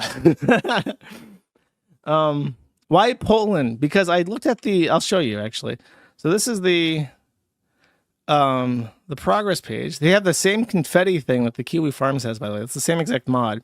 If it wasn't the 4th of July, you would see only the blue and yellow stars, which I thought was very pretty. But at the time, by the way, almost 1% of Finland has signed this petition. I'm mostly concerned about that one. 50,000 polls, 0.9%. So if you were to line up 100 Finnish people, sorry, I said polls. If you were to line up 100 Finnish people, there's a good chance that one of them has signed this petition. Isn't that weird? That's a lot of Finns care about video game consumer rights, apparently. So, yeah, I looked at this Sweden, because PewDiePie is probably really popular in Sweden. But at the time, Germany was the highest per capita, and then Poland was like way behind all the rest. It was like fighting like France. I'm like, that's stupid. There are all sorts of games that Polish people love. They all play that Rocket League game. That's like a live service. You know, they should want Rocket League to be a LAN game. So I said, you know what? The Poles are probably and the Poles are the people who are least likely to speak English. I know that a lot of them do speak English. I'm just saying that, like, as far as bilingualism goes, Poland's pretty low in the European Union. So it's like, I feel like Poland's the appropriate market. And I talked to somebody who said all the chuds in Poland use Twitter. So I was like, hell yeah, that's my audience. I want chudly, monolingual Polish people, young, between the ages of 18 and 32. That was my demographic. Apparently it works. Post it in Italian, maybe. Italian's super low. Italy is actually so low per capita. It's down there with like Greece and Malta and shit. I'm just like, maybe Italians just have like a really high median age, or I don't know what the fuck with that. I'm actually really curious why Italy seems so disconnected from this. Like, what happens in Italy? Do they play video games? Do they watch YouTube? Do they just make cheese and olive oil? Is that all they do? That's possible. They only make cheese and olive oil in Italy. So I don't know. I found that personally fascinating. And then, as a consequence, by the way, he's been constantly complaining in his Discord about brigading and people trying to ruin his life. Apparently, he got swatted. Obviously, I don't condone that in any way. No, we should swat him. But he's been saying that people have been brigading his games, and yeah, there's that one game that did get brigaded, but that got like excluded. The other one was that he worked for this group. And he said that his group's games were being targeted by the hate mob. But then the actual Pirate Nation, the actual real pro-piracy Twitter account, like demonstrably proved that those games weren't getting review bombed. He's just lying about it to his Discord. But he said this. Thor, how did the meeting go? I really hope they liked what you've been working on in secret. And he says, the project has been canceled. The hate machine started attacking all of the games being published by Off-Brand. I stepped down to save them the headache. It was an ARG I built over the last month. So he's trying to say, like,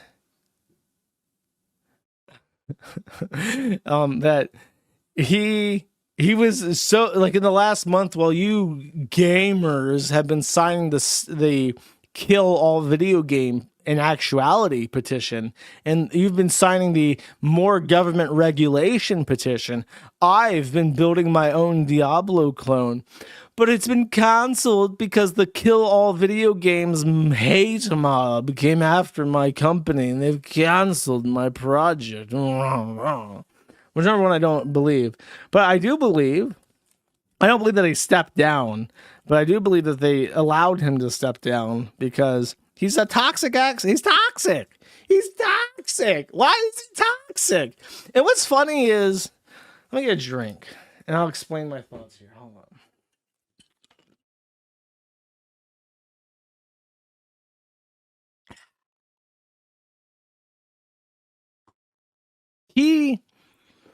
He's had weeks, a full week at this point, to formulate a response to the hate mob. But the thing is, he's such an arrogant prick that I think he doesn't have the humility to even address this sensibly. I feel like all he has to do is go out and say something to this effect. Like, look, I care about video game preservation. I was definitely very mean to Ross for no reason. You know, he can even post it and say, like, I was rude talking about Ross, but I was speaking to my audience performatively. I did not mean to offend him. I did not mean to try and hurt his campaign. I got some things wrong, but look, overall, I'm just concerned about the effects government regulation has on the video game industry. And I hope that whatever the outcome of this is, it positively benefits gamers. You can just a nice little tweet, a little bit wordy, apologies where they're owed, and say nothing at all. Really, just say nothing at all. Just say, look, you know, I didn't mean to be such a dick. I was just talking to my stream audience, but you know, I hope this works out. I'm not anti-gamer, anti-consumer rights. Don't get me wrong, but he's too gay and furry and arrogant and smug and a Nepo baby to bite the bullet and just, you know, deal with the fact that literally hundred. Imagine how bruised a narcissist ego must be to be so annoying that hundreds of thousands of people can't stand you just by how you talk. They don't even give a shit about what you do or you know, what you say. They just think you sound like a f***ing your shit's all. Hundreds of thousands of people think you talk like a f***ing your shit's all. And what's funny is how many times I check my notifications and I see like Clara trans flag liked my tweets about Jason. Clara trans flag thinks you're a and your shit's all okay. It might be a time to step back and reproach your situation with the humility and grace that the severity of it requires of you. All right. Okay. I'll just read the responses and then I'm done with that. Hakati Sketch says, genuinely a curious question, but wouldn't it overall be less of a headache for you to try and contact Ross and work with him on this? Yeah, no shit it would be. My thought process is pretty much assist with getting the initiative in a state that could potentially do good if people... This guy might be Jewish. This guy might be Jewish. I'm now more than halfway through this message and I'm thinking this guy is thinking really outside the box here. A system with getting the initiative in a state that can potentially do good and people aren't going to listen and push for laws anyways. Wouldn't it be a good idea to assist with clearing up the miscommunication potential? That's exactly what I said, Akata Sketch. Sir Moldavius replies and goes, not interested. The initiative will clearly pass the voting round. Leave it to the legal process to decide it further. Aries replies and says, his tag is love smut, by the way, in case you forgot that these are Discord messages. Apparently you can just make your tag love smut. Once the voting round passes, are you going to make a video expressing in detail examples of what might be challenging for devs to do and your concerns in a more formal way? Less about how you feel about it and more about facts, examples, etc., and what it means to make MMOs or any live service games functional. I am interested in seeing the dev side of things and less about the drama and opinions. Everybody has opinions and saying them doesn't bring much value past a certain point. This guy is drunk. He's like missing keys left and right. Past a certain point, but that knowledge, however, would be worth gold. So this guy loves smut, clearly probably up on something like pills because he can't type, and he's a genuine fan of Thor. Let's see what Thor has to say. After it gets to that point, I will not be engaging. The amount of horrific attacks on me is more than enough to stay away. If it was just disagreeing with my stance, it would be fine. So far, we've had wellness checks called to my house. I've been swatted, and thousands of people are trying to cancel every aspect of my life. They've also tried to call me say that I sexually abuse our rescue ferrets. Tried to call the state to say we hoarded animals and other heinous shit. Stop killing games as an initiative I disagree with. The supporting base as a movement, I think, is absolutely vile. And by the way, you know how I went off with my lovely idealism? I said, like, look, this is what he could say to try and diffuse the situation and look more reasonable and amicable and like he just had good intentions. This is literally the exact opposite of that. He says, you know, look, I have my disagreements with the initiative, but it's the gamers who are the vile freaks. Those gamers, those 1.2 million people that signed the petition and the millions more outside the European Union that supported it and spread the news of it. You suck. Wow, I wonder what that's going to do. Do you think that's going to, A, diffuse the situation and get people to reconsider spreading hateful messages towards Jason, or B, inflame their passions even more and make it a direct personal issue with them? I wonder what it's going to be, Jason. Maybe that was not the right thing to say. I get it. It's hard to be like in the wrong really publicly and to actually come out and be like, I was wrong. It's hard to do that, especially when you're an egomaniacal maniac like me. But at a certain point, there's crow to be eat, and it don't stop piling up. That crow don't go away just because you want it to go away. It just keeps getting more crow. Eventually, you walk outside, you look at that plate, silver platter, got like 40 different crows on it. You're like, God damn, that's a lot of crow to eat. I don't know if I can eat all that anymore. I could have eaten that first crow, but now there's so much crow, I just can't stomach that shit. I can't even stomach looking at it, to be honest with you. A little update on the Stop Killing Games thing. The Romanian vice president of the European Union. Apparently, each country has its own vice president to the president of the EC. The Romanian one formally praised the Stop Killing Games initiative, and it has been mentioned at the European Commission press conference. So it looks like the European Union, regardless of the outcome of the petition, if there's if it falls just under 1 million after they remove signatures, I think that they're already preparing to handle the initiative as if it has passed. So that's a good sign for our boy Ross. The vile enemy, Moldavia's fig tree, has been properly slewn. And, just to touch on him, there's not much to say on him, but it's like, he's still in the defensive. I didn't do anything wrong. He's still blaming people and saying, like, there's a hate mob after him, and it's just not fair. And he's, like, crying about being swatted and shit. And I'm like, bro, this is 1.3 million Europeans. If you are so much of a that 1.3 million Europeans are like, oh, this guy, he sucks a dick. It's like, you're really obnoxious. when the Germans are like, oh my God, this guy can't take a joke. This guy has no sense of humor at all. You really up. You really crossed the line, buddy. You have the Dutch on their bicycles riding around thinking like, God, this guy is gay as shit. This guy is pretentious. All right.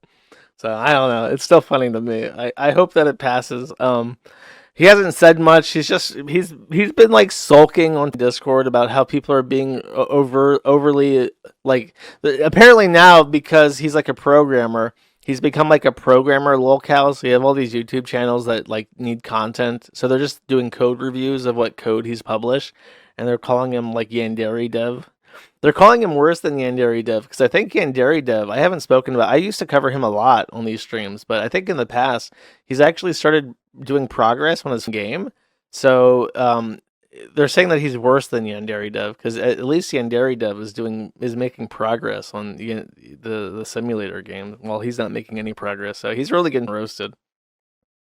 He needs to consume that cum chalice. That was the if he consumes the cum chalice, he'll get the strength he needs to finish his Undertale reboot, or whatever it is. Yeah, Yandere Dev apparently has been working on his game, and that's why there's not many people A-logging him as much, because apparently he's like actually making progress. So I don't know, good for him, I guess. Yeah, Yandere Dev was a long time ago. I used to cover Yandere Dev semi-regularly, like before 2020. I think it was before COVID, which is shocking. It really doesn't feel like I stream or have streamed as long as I have. But apparently I've been doing this for like 6 years now, which is like a gut-wrenching feeling. I can't even believe it. It doesn't. Honestly, it feels so. Maybe it's just because I keep everything up and I have to keep reinstalling OBS. But it really feels like I only recently started doing this, which I guess is a good sign. It doesn't feel like it's old. I kind of like it. I like really long showers, because when I am in a shower, it's like the only time I can really decompress and start thinking about stuff. And it's like I start processing all the thoughts that I have lingering around in my head while I don't have anything else to do besides like wash my hair and shit. And I guess a stream is kind of like that. It's like a decompression. It's like rubber ducking. When you do programming and you're stuck, you can talk to a rubber duck and try to figure things out. I can talk to chat and be like, "Hey, chat, what do you think about this?" And then I know what to think, because I've gained a sense of security through consensus, which is the best way to form opinions. So it is like a sense of decompression, I guess. Next, let's take a look at what our buddy Jason Thor Hall is up to. The vile enemy, Moldavia's fig tree. This is an old clip, and he's doing something that I'll explain. Okay, but let's just see what he's up to. Let's just play this, and then we'll do a recap of it, okay? Place my head between them and go full burr mode and make... What? What? What is this? Where is it? Okay. The vile enemy Moldavia's fig tree had at one point in time made so much money in one day on Twitch that he broke the all-time subathon record on Twitch. A subathon is when you pretend to be doing a community event, but the community event is literally just to give you money. And you call it a subathon because it's like you just keep streaming until you make all the money that you could possibly make, and then you go to bed. And that's apparently a thing that people get really hyped for on Twitch. Previously, the vile enemy Moldavia's fig tree had been the top number, held the record for the biggest subathon on Twitch. But he lost it. Now, Moldavia's fig tree is not one to be usurped. He's a king. He worked for Blizzard. In fact, he's a second-generation Blizzard employee, and he's not going to be simply put down like that. He's a winner. So what he did is he did another subathon. And into this, which, by the way, was successful, he did reclaim his #1 sub spot as a result of his subathon. And while doing that, apparently nobody noticed this until the legions of Ross combed through his stream history and found this. It's kind of hard to see because of how my monitors are set up, but he's talking to a guy who identifies as a copyright attorney, but from my understanding, he's actually not as accredited as he likes to pretend. It says here, let me open this on a different screen actually so I can see what is on it. It's really, really tight. Ripe and tight, as they like to say in certain sectors. Okay, he says, let me know if you do. Bits is going to be the best way to do it due to the return if you need to save it. Why does he care how people are paying him for his subathon? Kronos the 7th says, bits rather than T3s, referring to tier 3 subs where I think you pay $25 for a subscription. Pirate Software says T3s might be better, don't know. Bits is an 82% return when you buy them in bulk. Have you bought any yet? Kronos, what are they talking about? This is supposed to be a community event about getting people to get on the sub train. Woot woot, right? About people. Kronos the 7th says, I've done 100 T1s on my personal. Ready to do 40 T3s on an alt. Can do bits instead or both. Kronos says, did 50k bits at 20 seconds left. It says, oh, okay. What is the alt account? And then it says, serendipitous bean. Where's the beef? And then he says, didn't mention this to the mods either. Now the challenge is to clear the queue. Chat. If I didn't know better, the vile enemy, Moldavia's fig tree, in his record-breaking subathon, that is the current #1 record for most subs generated in a single stream, was in fact a put-upon, where he actively conspired with other Twitch streamers to falsely donate to himself in order to achieve that record. In fact, considering what has the highest return on investment, because if you donate bits instead of subs, then you get 82% of your money back.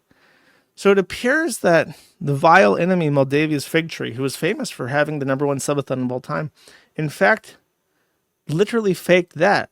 He faked not only being a Blizzard employee that did work on World of Warcraft, he not only faked his voice, he not only faked his coding chops and his indie game credentials, he appears to fake even his subathons, chat. The vile enemy has no limits to what he will lie about, as it seems. And this was only discovered because he went after poor Ross of Accursed Farms. In fact, the vile enemy Moldavia's fig tree is so vile and so capable of lying that even those in his vicinity are liars.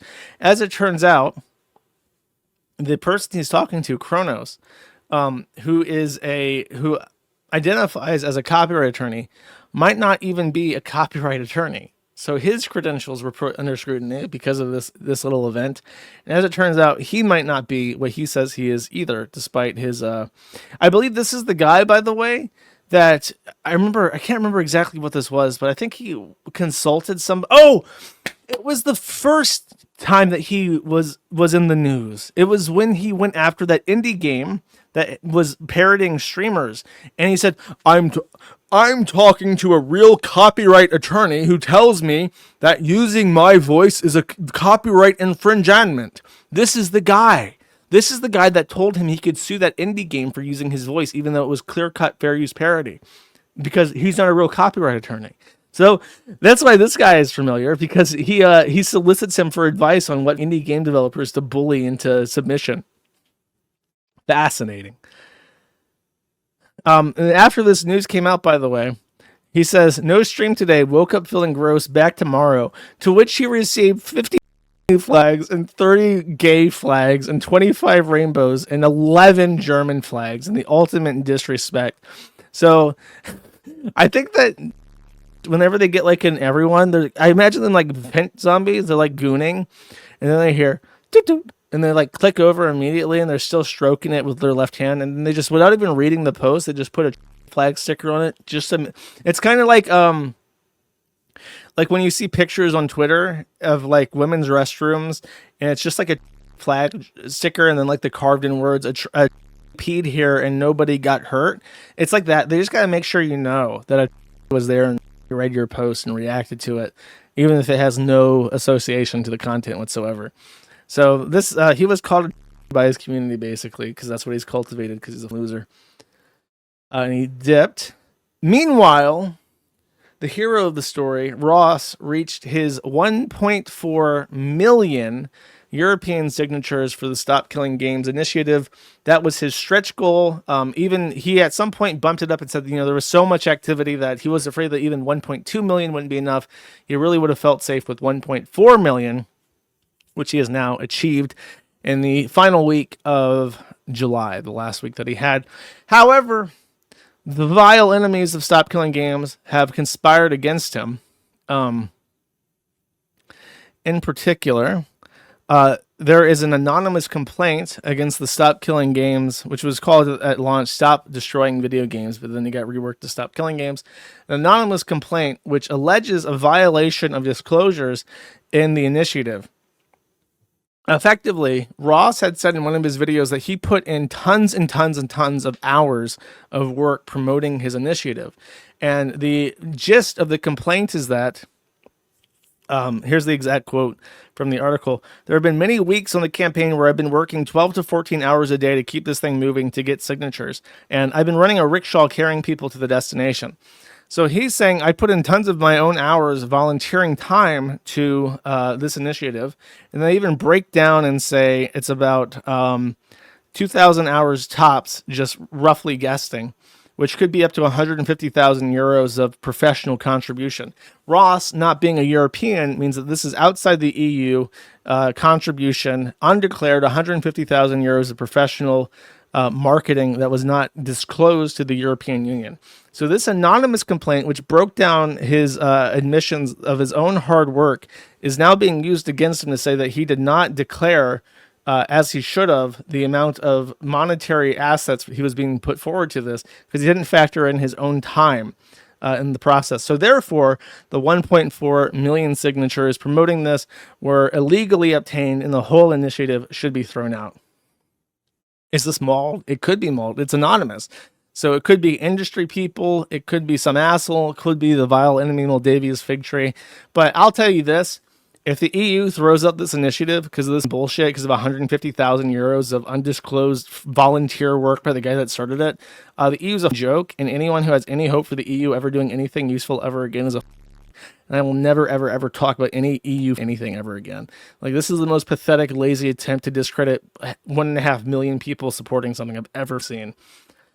It's actually just sickening. It's just like, these big businesses are just evil, chat. They're just so evil, and they really hate you, and they just really want you to be cattle. I talked about that Valve thing again, where it's like, We were so spoiled by games companies in the past. We were so spoiled by people who gave a shit and just wanted to make good games that people remember. Like how Left 4 Dead and Team Fortress 2 are like 20 years old at this point, and people still play them. Left 4 Dead and Team Fortress 2 still consistently rank in like the top 100 games on Steam charts because they're still good games even though they're ancient.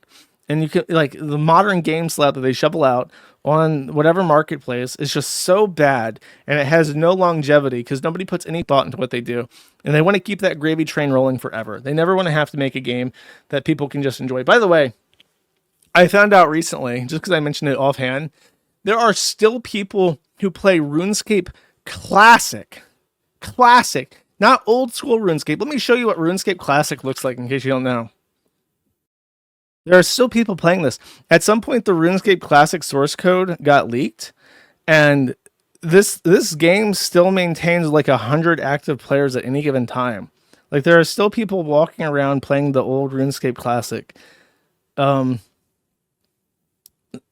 it's like people, this is exactly what the whole thing is for. It's like people want to continue to play these old ass games for whatever. Oh my god, seeing the old cow graphics is giving me like a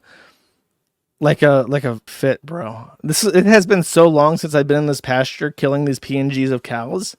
I was like a 8-year-old. I was a little child when I played it, and the things just pop over your head when you do stuff. Oh my god, that's crazy. I'm just saying that if people think of these games as like disposable, and there's like a huge, not huge, but there's a contingency of people who are very happy to go mining in RuneScape Classic forever, and it's a shame that their autistic toy is being taken away from them. I am getting nostalgia, dude. This was my jam, man. I remember, I could tell you, I put so many hours into this game even before RuneScape 2, which then became RuneScape Old School. I could tell you any number of caveats and weird quirks and differences between this game and the in old school RuneScape.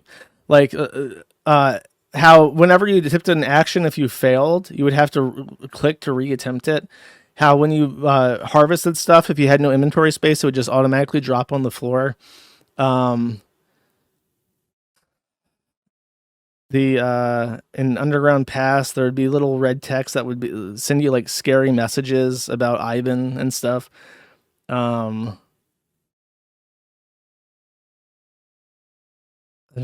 don't know how you had to like, I don't know. It's so crazy. In so many years, chat. I was. It's true. Ivan's is where I got my name, the famous username that I'm most famous for.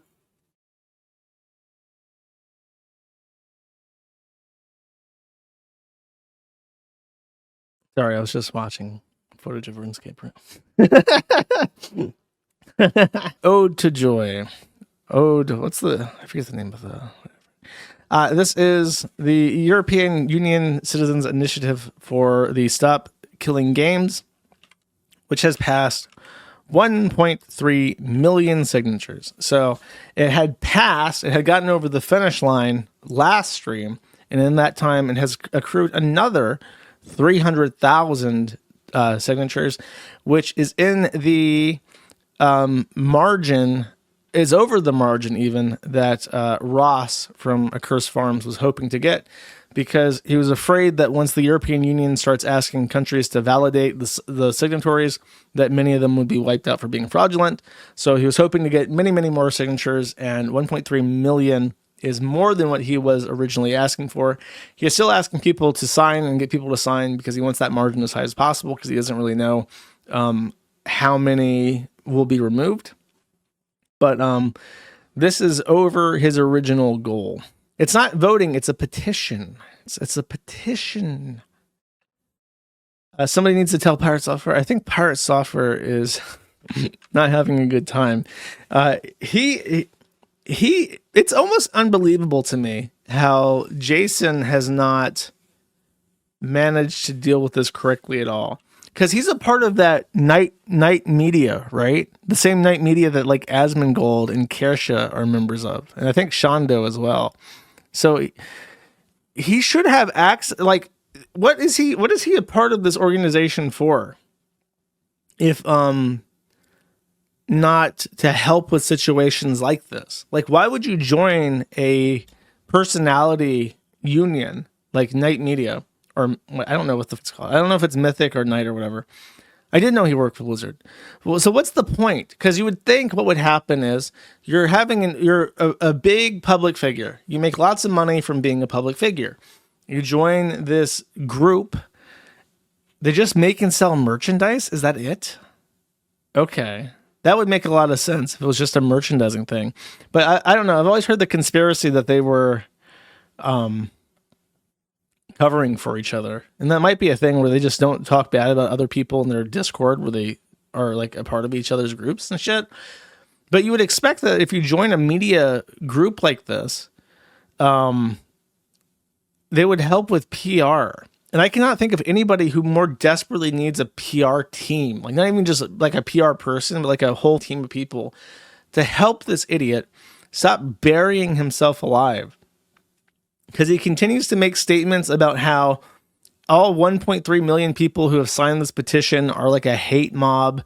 They're trying to destroy him. It's like zombies. Like he's extremely like dehumanizing to people, and he completely fails to understand why people are upset. And he just thinks like, if I just stream business as usual and ban everybody in my chat, everybody will forget about this. And it's like, I don't need like a PR team to figure out how to deal with this. Like the fact is like he showed no humility to his situation at all. The fact that 1.3 million people signed this petition, and many of them just out of spite because of how stupid he is, like has not humbled him in any way, shape, or form. And I feel like he could have somebody said that Europeans deserve to be dehumanized. That made me laugh. He could have diffused a lot of this by just being like, look, I understand people are very passionate about this. I said a lot of stuff that was really mean to Ross. You know, I was being performative for my audience, and I didn't mean for him to take it personally. Sometimes as a streamer, you just forget that things that you say are heard by other people that aren't your friends and your viewers. And, you know, I hope they get what they want, and I'm wrong about its negative impact. Like that's just a little bit. Just a little bit of humility, chat. You just can't do it. I feel like that's a perfectly reasonable statement because it admits no wrong. You know, you can still have your principled stance against government regulation and admit that you were a dickhead to this guy and that a bunch of people thought that you were a dickhead to this guy. And when 800,000 people think that you're a dickhead, you probably are. You probably did act like a dickhead. But I don't know, man. This is just what happens when you're a Nepo baby. When you grow up the son of a millionaire, and you will always have a path to success in your life. You can get a job at your favorite video game company, and you can instantly obtain hundreds of thousands of viewers by exploiting the algorithm that you have privileged access to.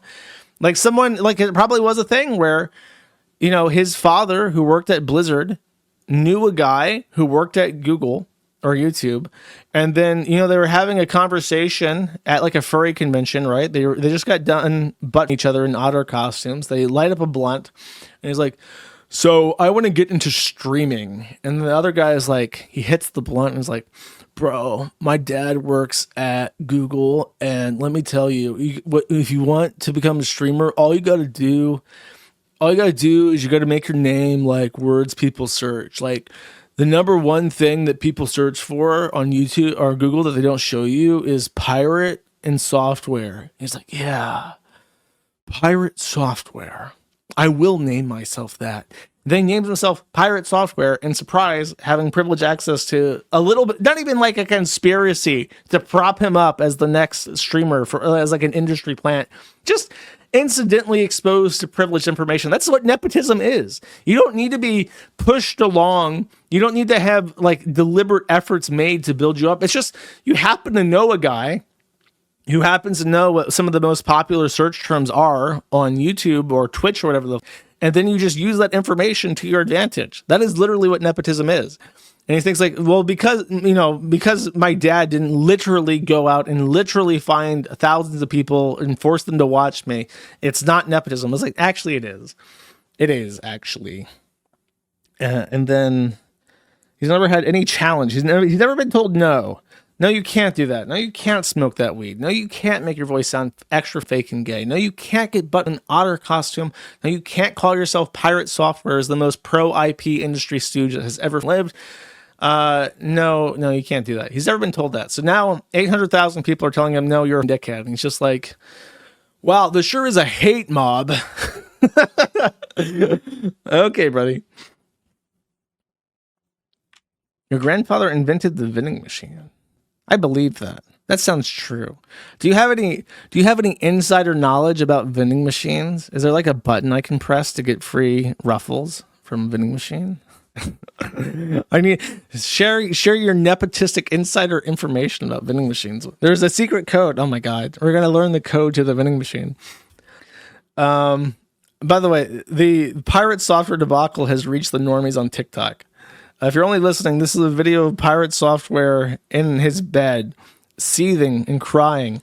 And outside, there is a very happy Ross with a note that he would like to show, a petition that he would like to show Pirate Software.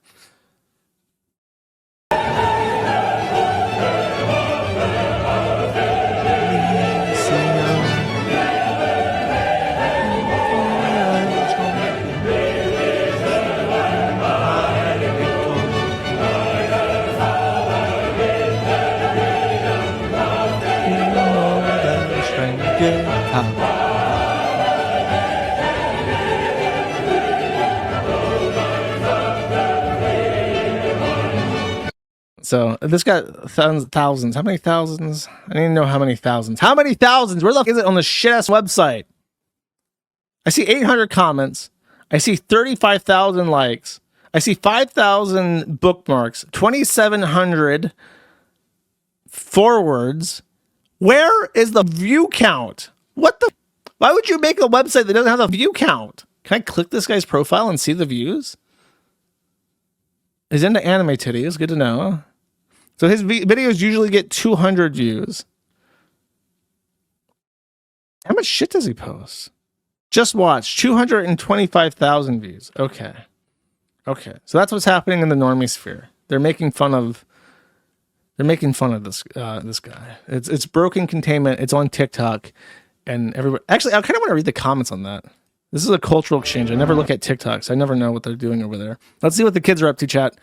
Remilia Fumo says, but he worked at Blizzard. 29 comments. The alt-right grifter arc is going to be insane. I love the European Union forcing regulations upon corporations. All caps. Very agreeable. 800 likes. You will own Z Games. You will own everything. Modern day EU finally doing something good. Another European Union classic from Lieutenant Greek. Finally, I think nobody has benefited from the European Union more than the Greeks.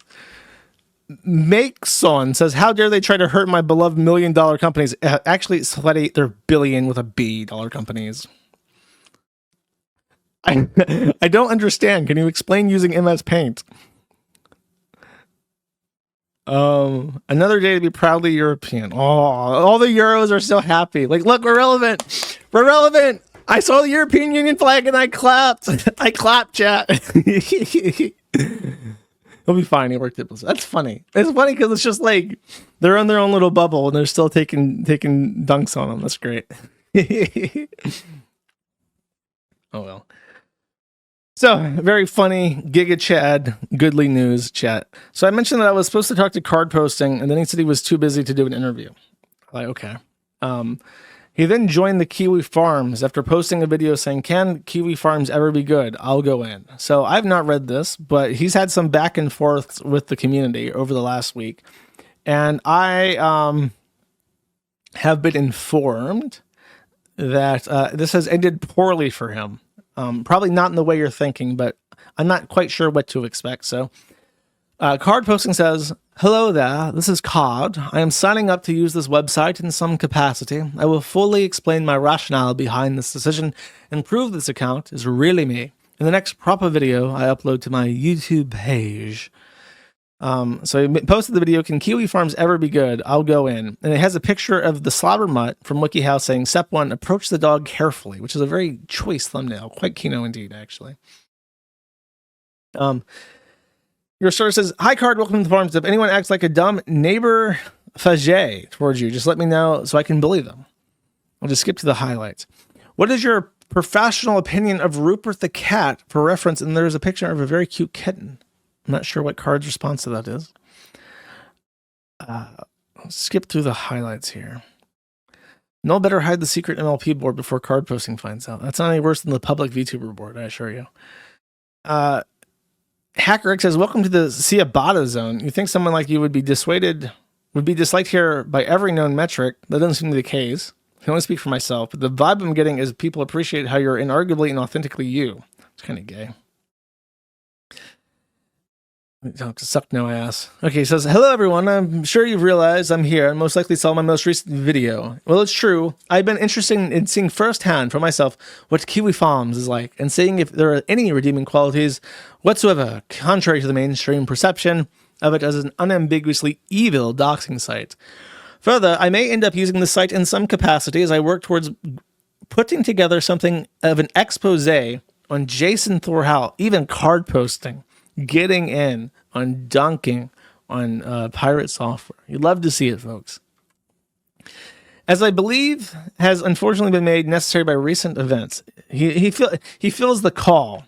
He sees the card signal up in the sky. He's like, yeah, all these YouTubers with million subscribers that have called him out, they need me. They need me to... It's like the straw that breaks the camel's back. Once the card posting video comes out, it's over for this. I didn't come here to get into a big argument, although I may be open to answering some sensible questions. Furthermore, Josh Woman never got back to me after my response to his original email with him concerning finding a time to a hypothetical chat. He sent me a message saying that he was too busy. I didn't follow up with it because that was his message. That was his response. I didn't realize that my response was expected. Oh, his Pirate Software and Postal 2. Oh, it was the video of Pirate Software. He posted the Kiwi Farms video of Pirate Software getting blown to pieces by a shotgun in Postal 2.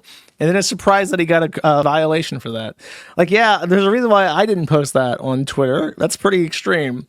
You're literally shooting him. Like, I understand it's in good favor, but yeah. A picture of Card dragging Jason to his death with a Warhammer. I know that people like Warhammer. You know what? Now I have a much better appreciation of Warhammer. I always kind of lumped Warhammer into anime shit, but now I see that Warhammer as a Western medium is literally infinitely better than anime in every conceivable fashion. I can't stand this. With a very small handful of exceptions, Australians who put on American accents are the worst. Carl Jobs, Sidney Watson, card posting, all of them can go die in a fire. That's very mean.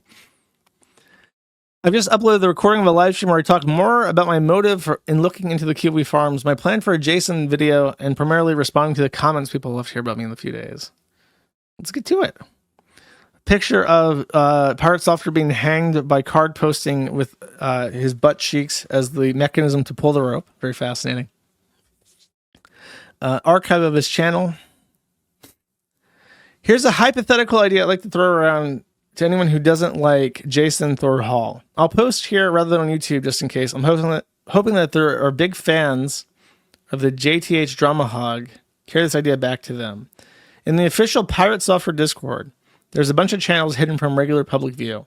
One of these is essentially a coordinated report button abuse chat room, lorded over by Hall himself.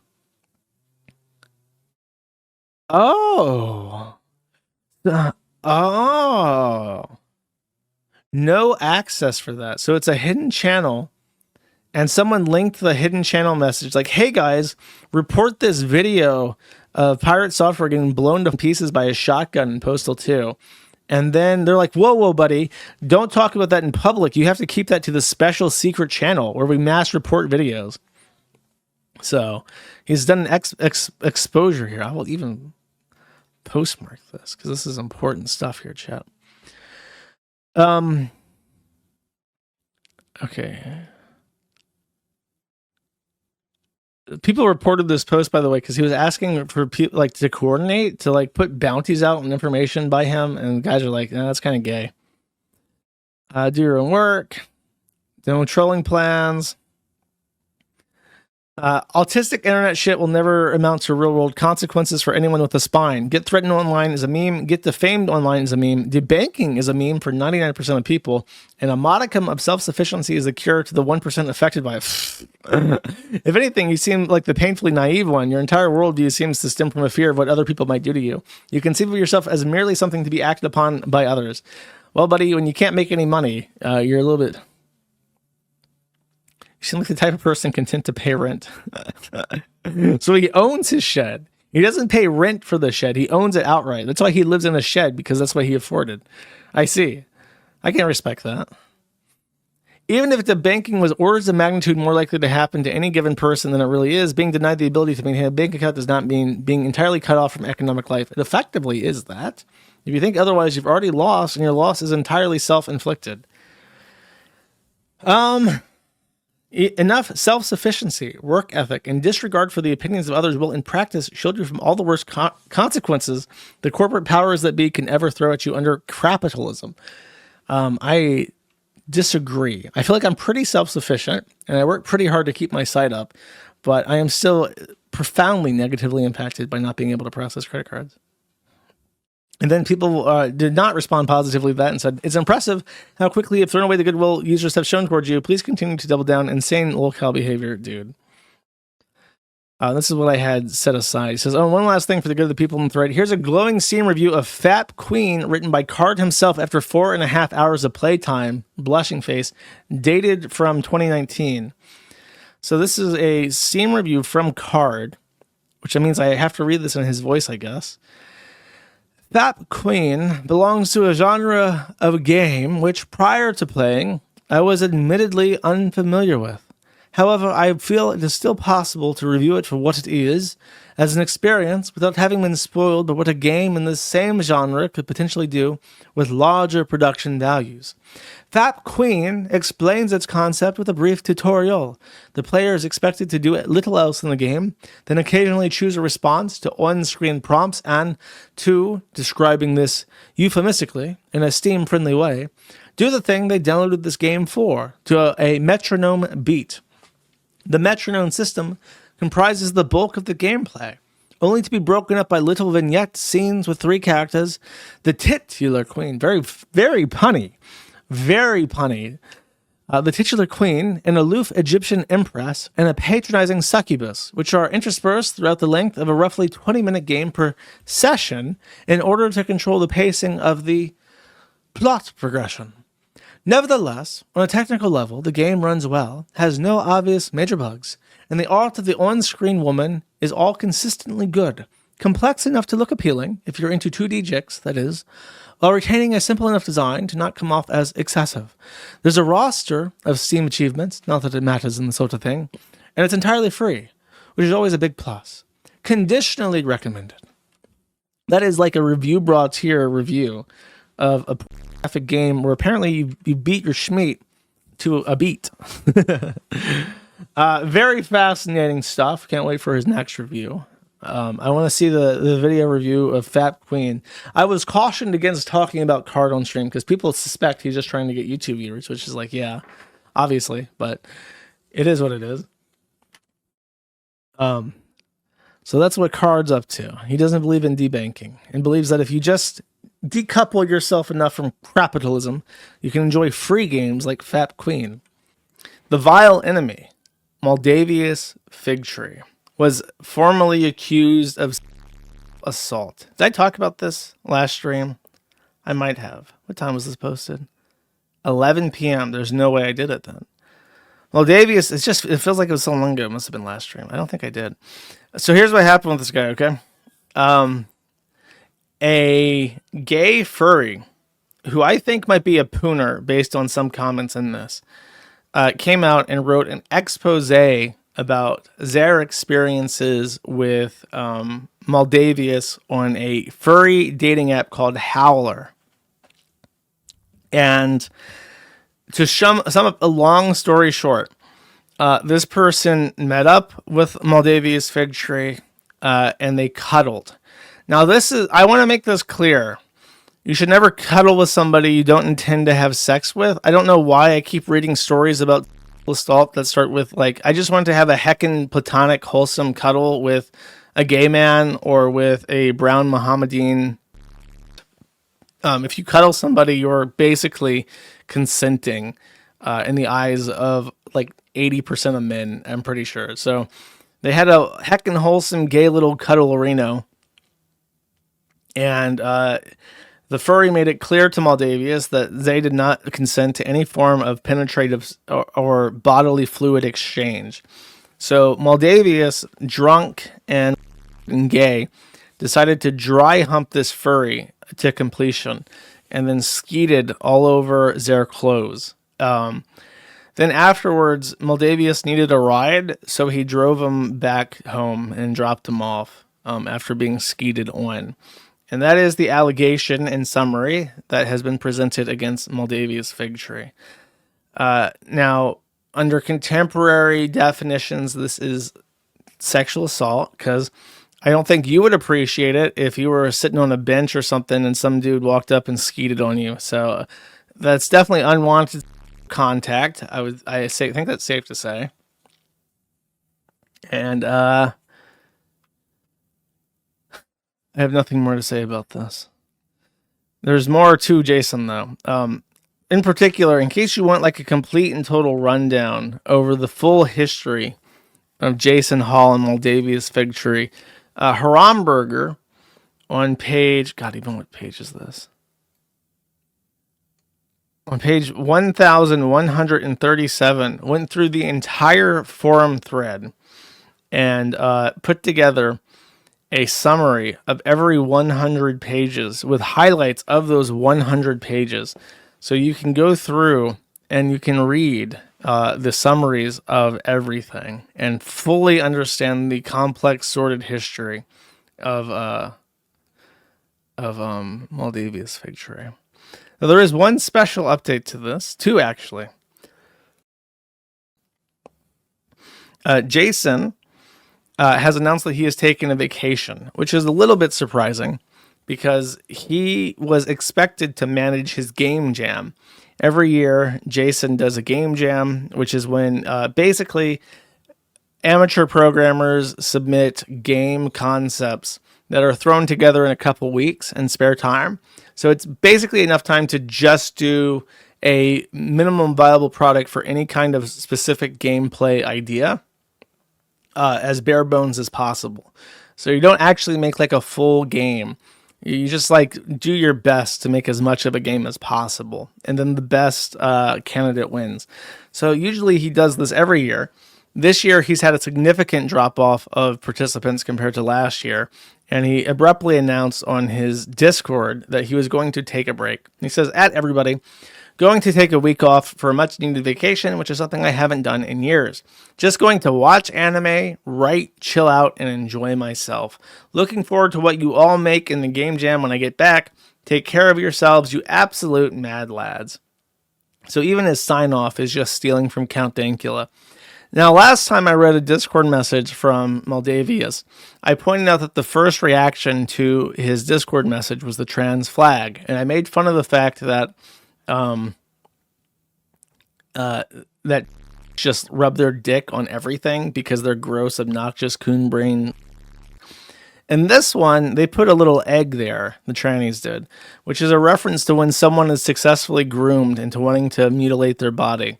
So the predominant theory here appears to be that they think that Jason is cracking his egg and will soon become a tranny too. I figure that might be possible. That's definitely one way out of the conundrum he's found himself in, is coming out as trans. So, middle of his game jam, just needs a little break to watch some anime and crack that egg of his.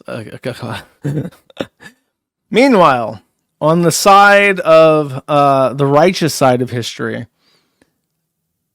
Oh, no, that's not the right segue. This was abruptly after Twitch had announced that they would be cracking down on inflated view counts. There were a lot of streamers who were obviously botting their view counts, and so Twitch said they were going to be cracking down on this. They had improved their algorithm's ability to identify view botting and inauthentic viewership. And then immediately after this, he decided that he would announce his break before his next stream. So the speculation on the forum is that he view bots and he's waiting to get some insider information about either how to continue view botting or to take 2 weeks off and then come back and his viewer count is way lower. And then he can just be like, I took 2 weeks off, so it's really expected that when I came back, it would be a lot lower. And that's just how it is. That's just how life as a streamer is. You just have to stream every day. And if you don't, you lose a lot of viewers that were in that groove of showing up to the streams. So that's like what he's going to do is the speculation. However, on the other side of the table, on the winner's side, Ross has announced that the signing for the EU initiative is now closed, and it has the final count of 1,448,271 signatures in support, which clears the 1 million minimum requirement by quite a bit, and should give it enough leeway that it will pass even if fake votes are taken out. So it looks like, barring any shenaniganery by the video game industry, it looks like that will be proceeding into the negotiation phase of the initiative. Congratulations, Ross. My boy was so sad, so heartbroken about his movement failing because of the lies of the vile enemy. And oh, how the turns have tabled, chat. How the shoe is on the other foot now. This is internet famous. Basically, all is quiet on the Stop Killing Games front. Jason Thor Hall has been MIA for a while. He's taking a mental health break, as I last discussed on my last stream. And what's interesting about the timing of his Mementos break is that he is abandoning his own game jam and also his participation in a separate game jam. And the other person has commented that it's a game jam for ROM hacks specifically. So it's when you hack a game to have different functionality. Like if you take Pokemon and you change the stats of Pokemon or whatever, that's a ROM hack. So he was supposed to play on stream these ROM hacks to like reward his community for participating in this game jam. And he's not going to be doing that unless he feels like it, is basically what this message says. So he's trying to duck all the heat. He's blinking yet again. He's blinking away. He says he's out of mana, but I just see him blinking further and further into the distance, chat. So he's gone for right now. I don't know why I even brought this up. All I wanted to say is that this woman is like running defense for him. And it's like the most bizarre thing. She has like a pro Jason channel. And I don't even know if this is a tranny or not. This is a danger to society, a small gamer girl drama farmer channel who's increasingly dipping her toes into the mess. Her streams are 5 hours long. I don't think it's worth the storage space. And she appears in her past streams to be taking a vaguely more neutral stance, at least for the Stop Killing Games arc. At one point calling her an insufferable nerd. So I just want to let you know that there's a person that looks like this who's going to become a drama YouTuber and is going to call other people insufferable and do 5-hour streams about how Jason isn't actually that bad. I believe that was my intention with this. And then, meanwhile, on the other side of the aisle, always been on, I think it's... Hello? Oh God, what's that accent? Hello. Is this a suite? Hello, my friends. What's up? We are so back. Hello, Cake. How goes it in both the YouTubes Denmark and the Twitch chat? What a gift. Hello. What's wrong with Danish people, man? We've had 2 Danes on the stream. One of them, I can't tell. Probably a woman, but insane. The other one... And then the other Dane that I know, that I'm a big fan of, and I'm going to keep bullying. Hold up. Oh, God, it's Bokoen. Bokoen 1, Panzer. Oh, there it is. Oh, yeah. Wait, why is this the reaction channel? I don't want the reaction channel. No, not Dressel. Dressel, by the way, got kicked off. I think it was Dressel that got kicked off his streams for being a fascist. I thought he has great legs. He must be working out.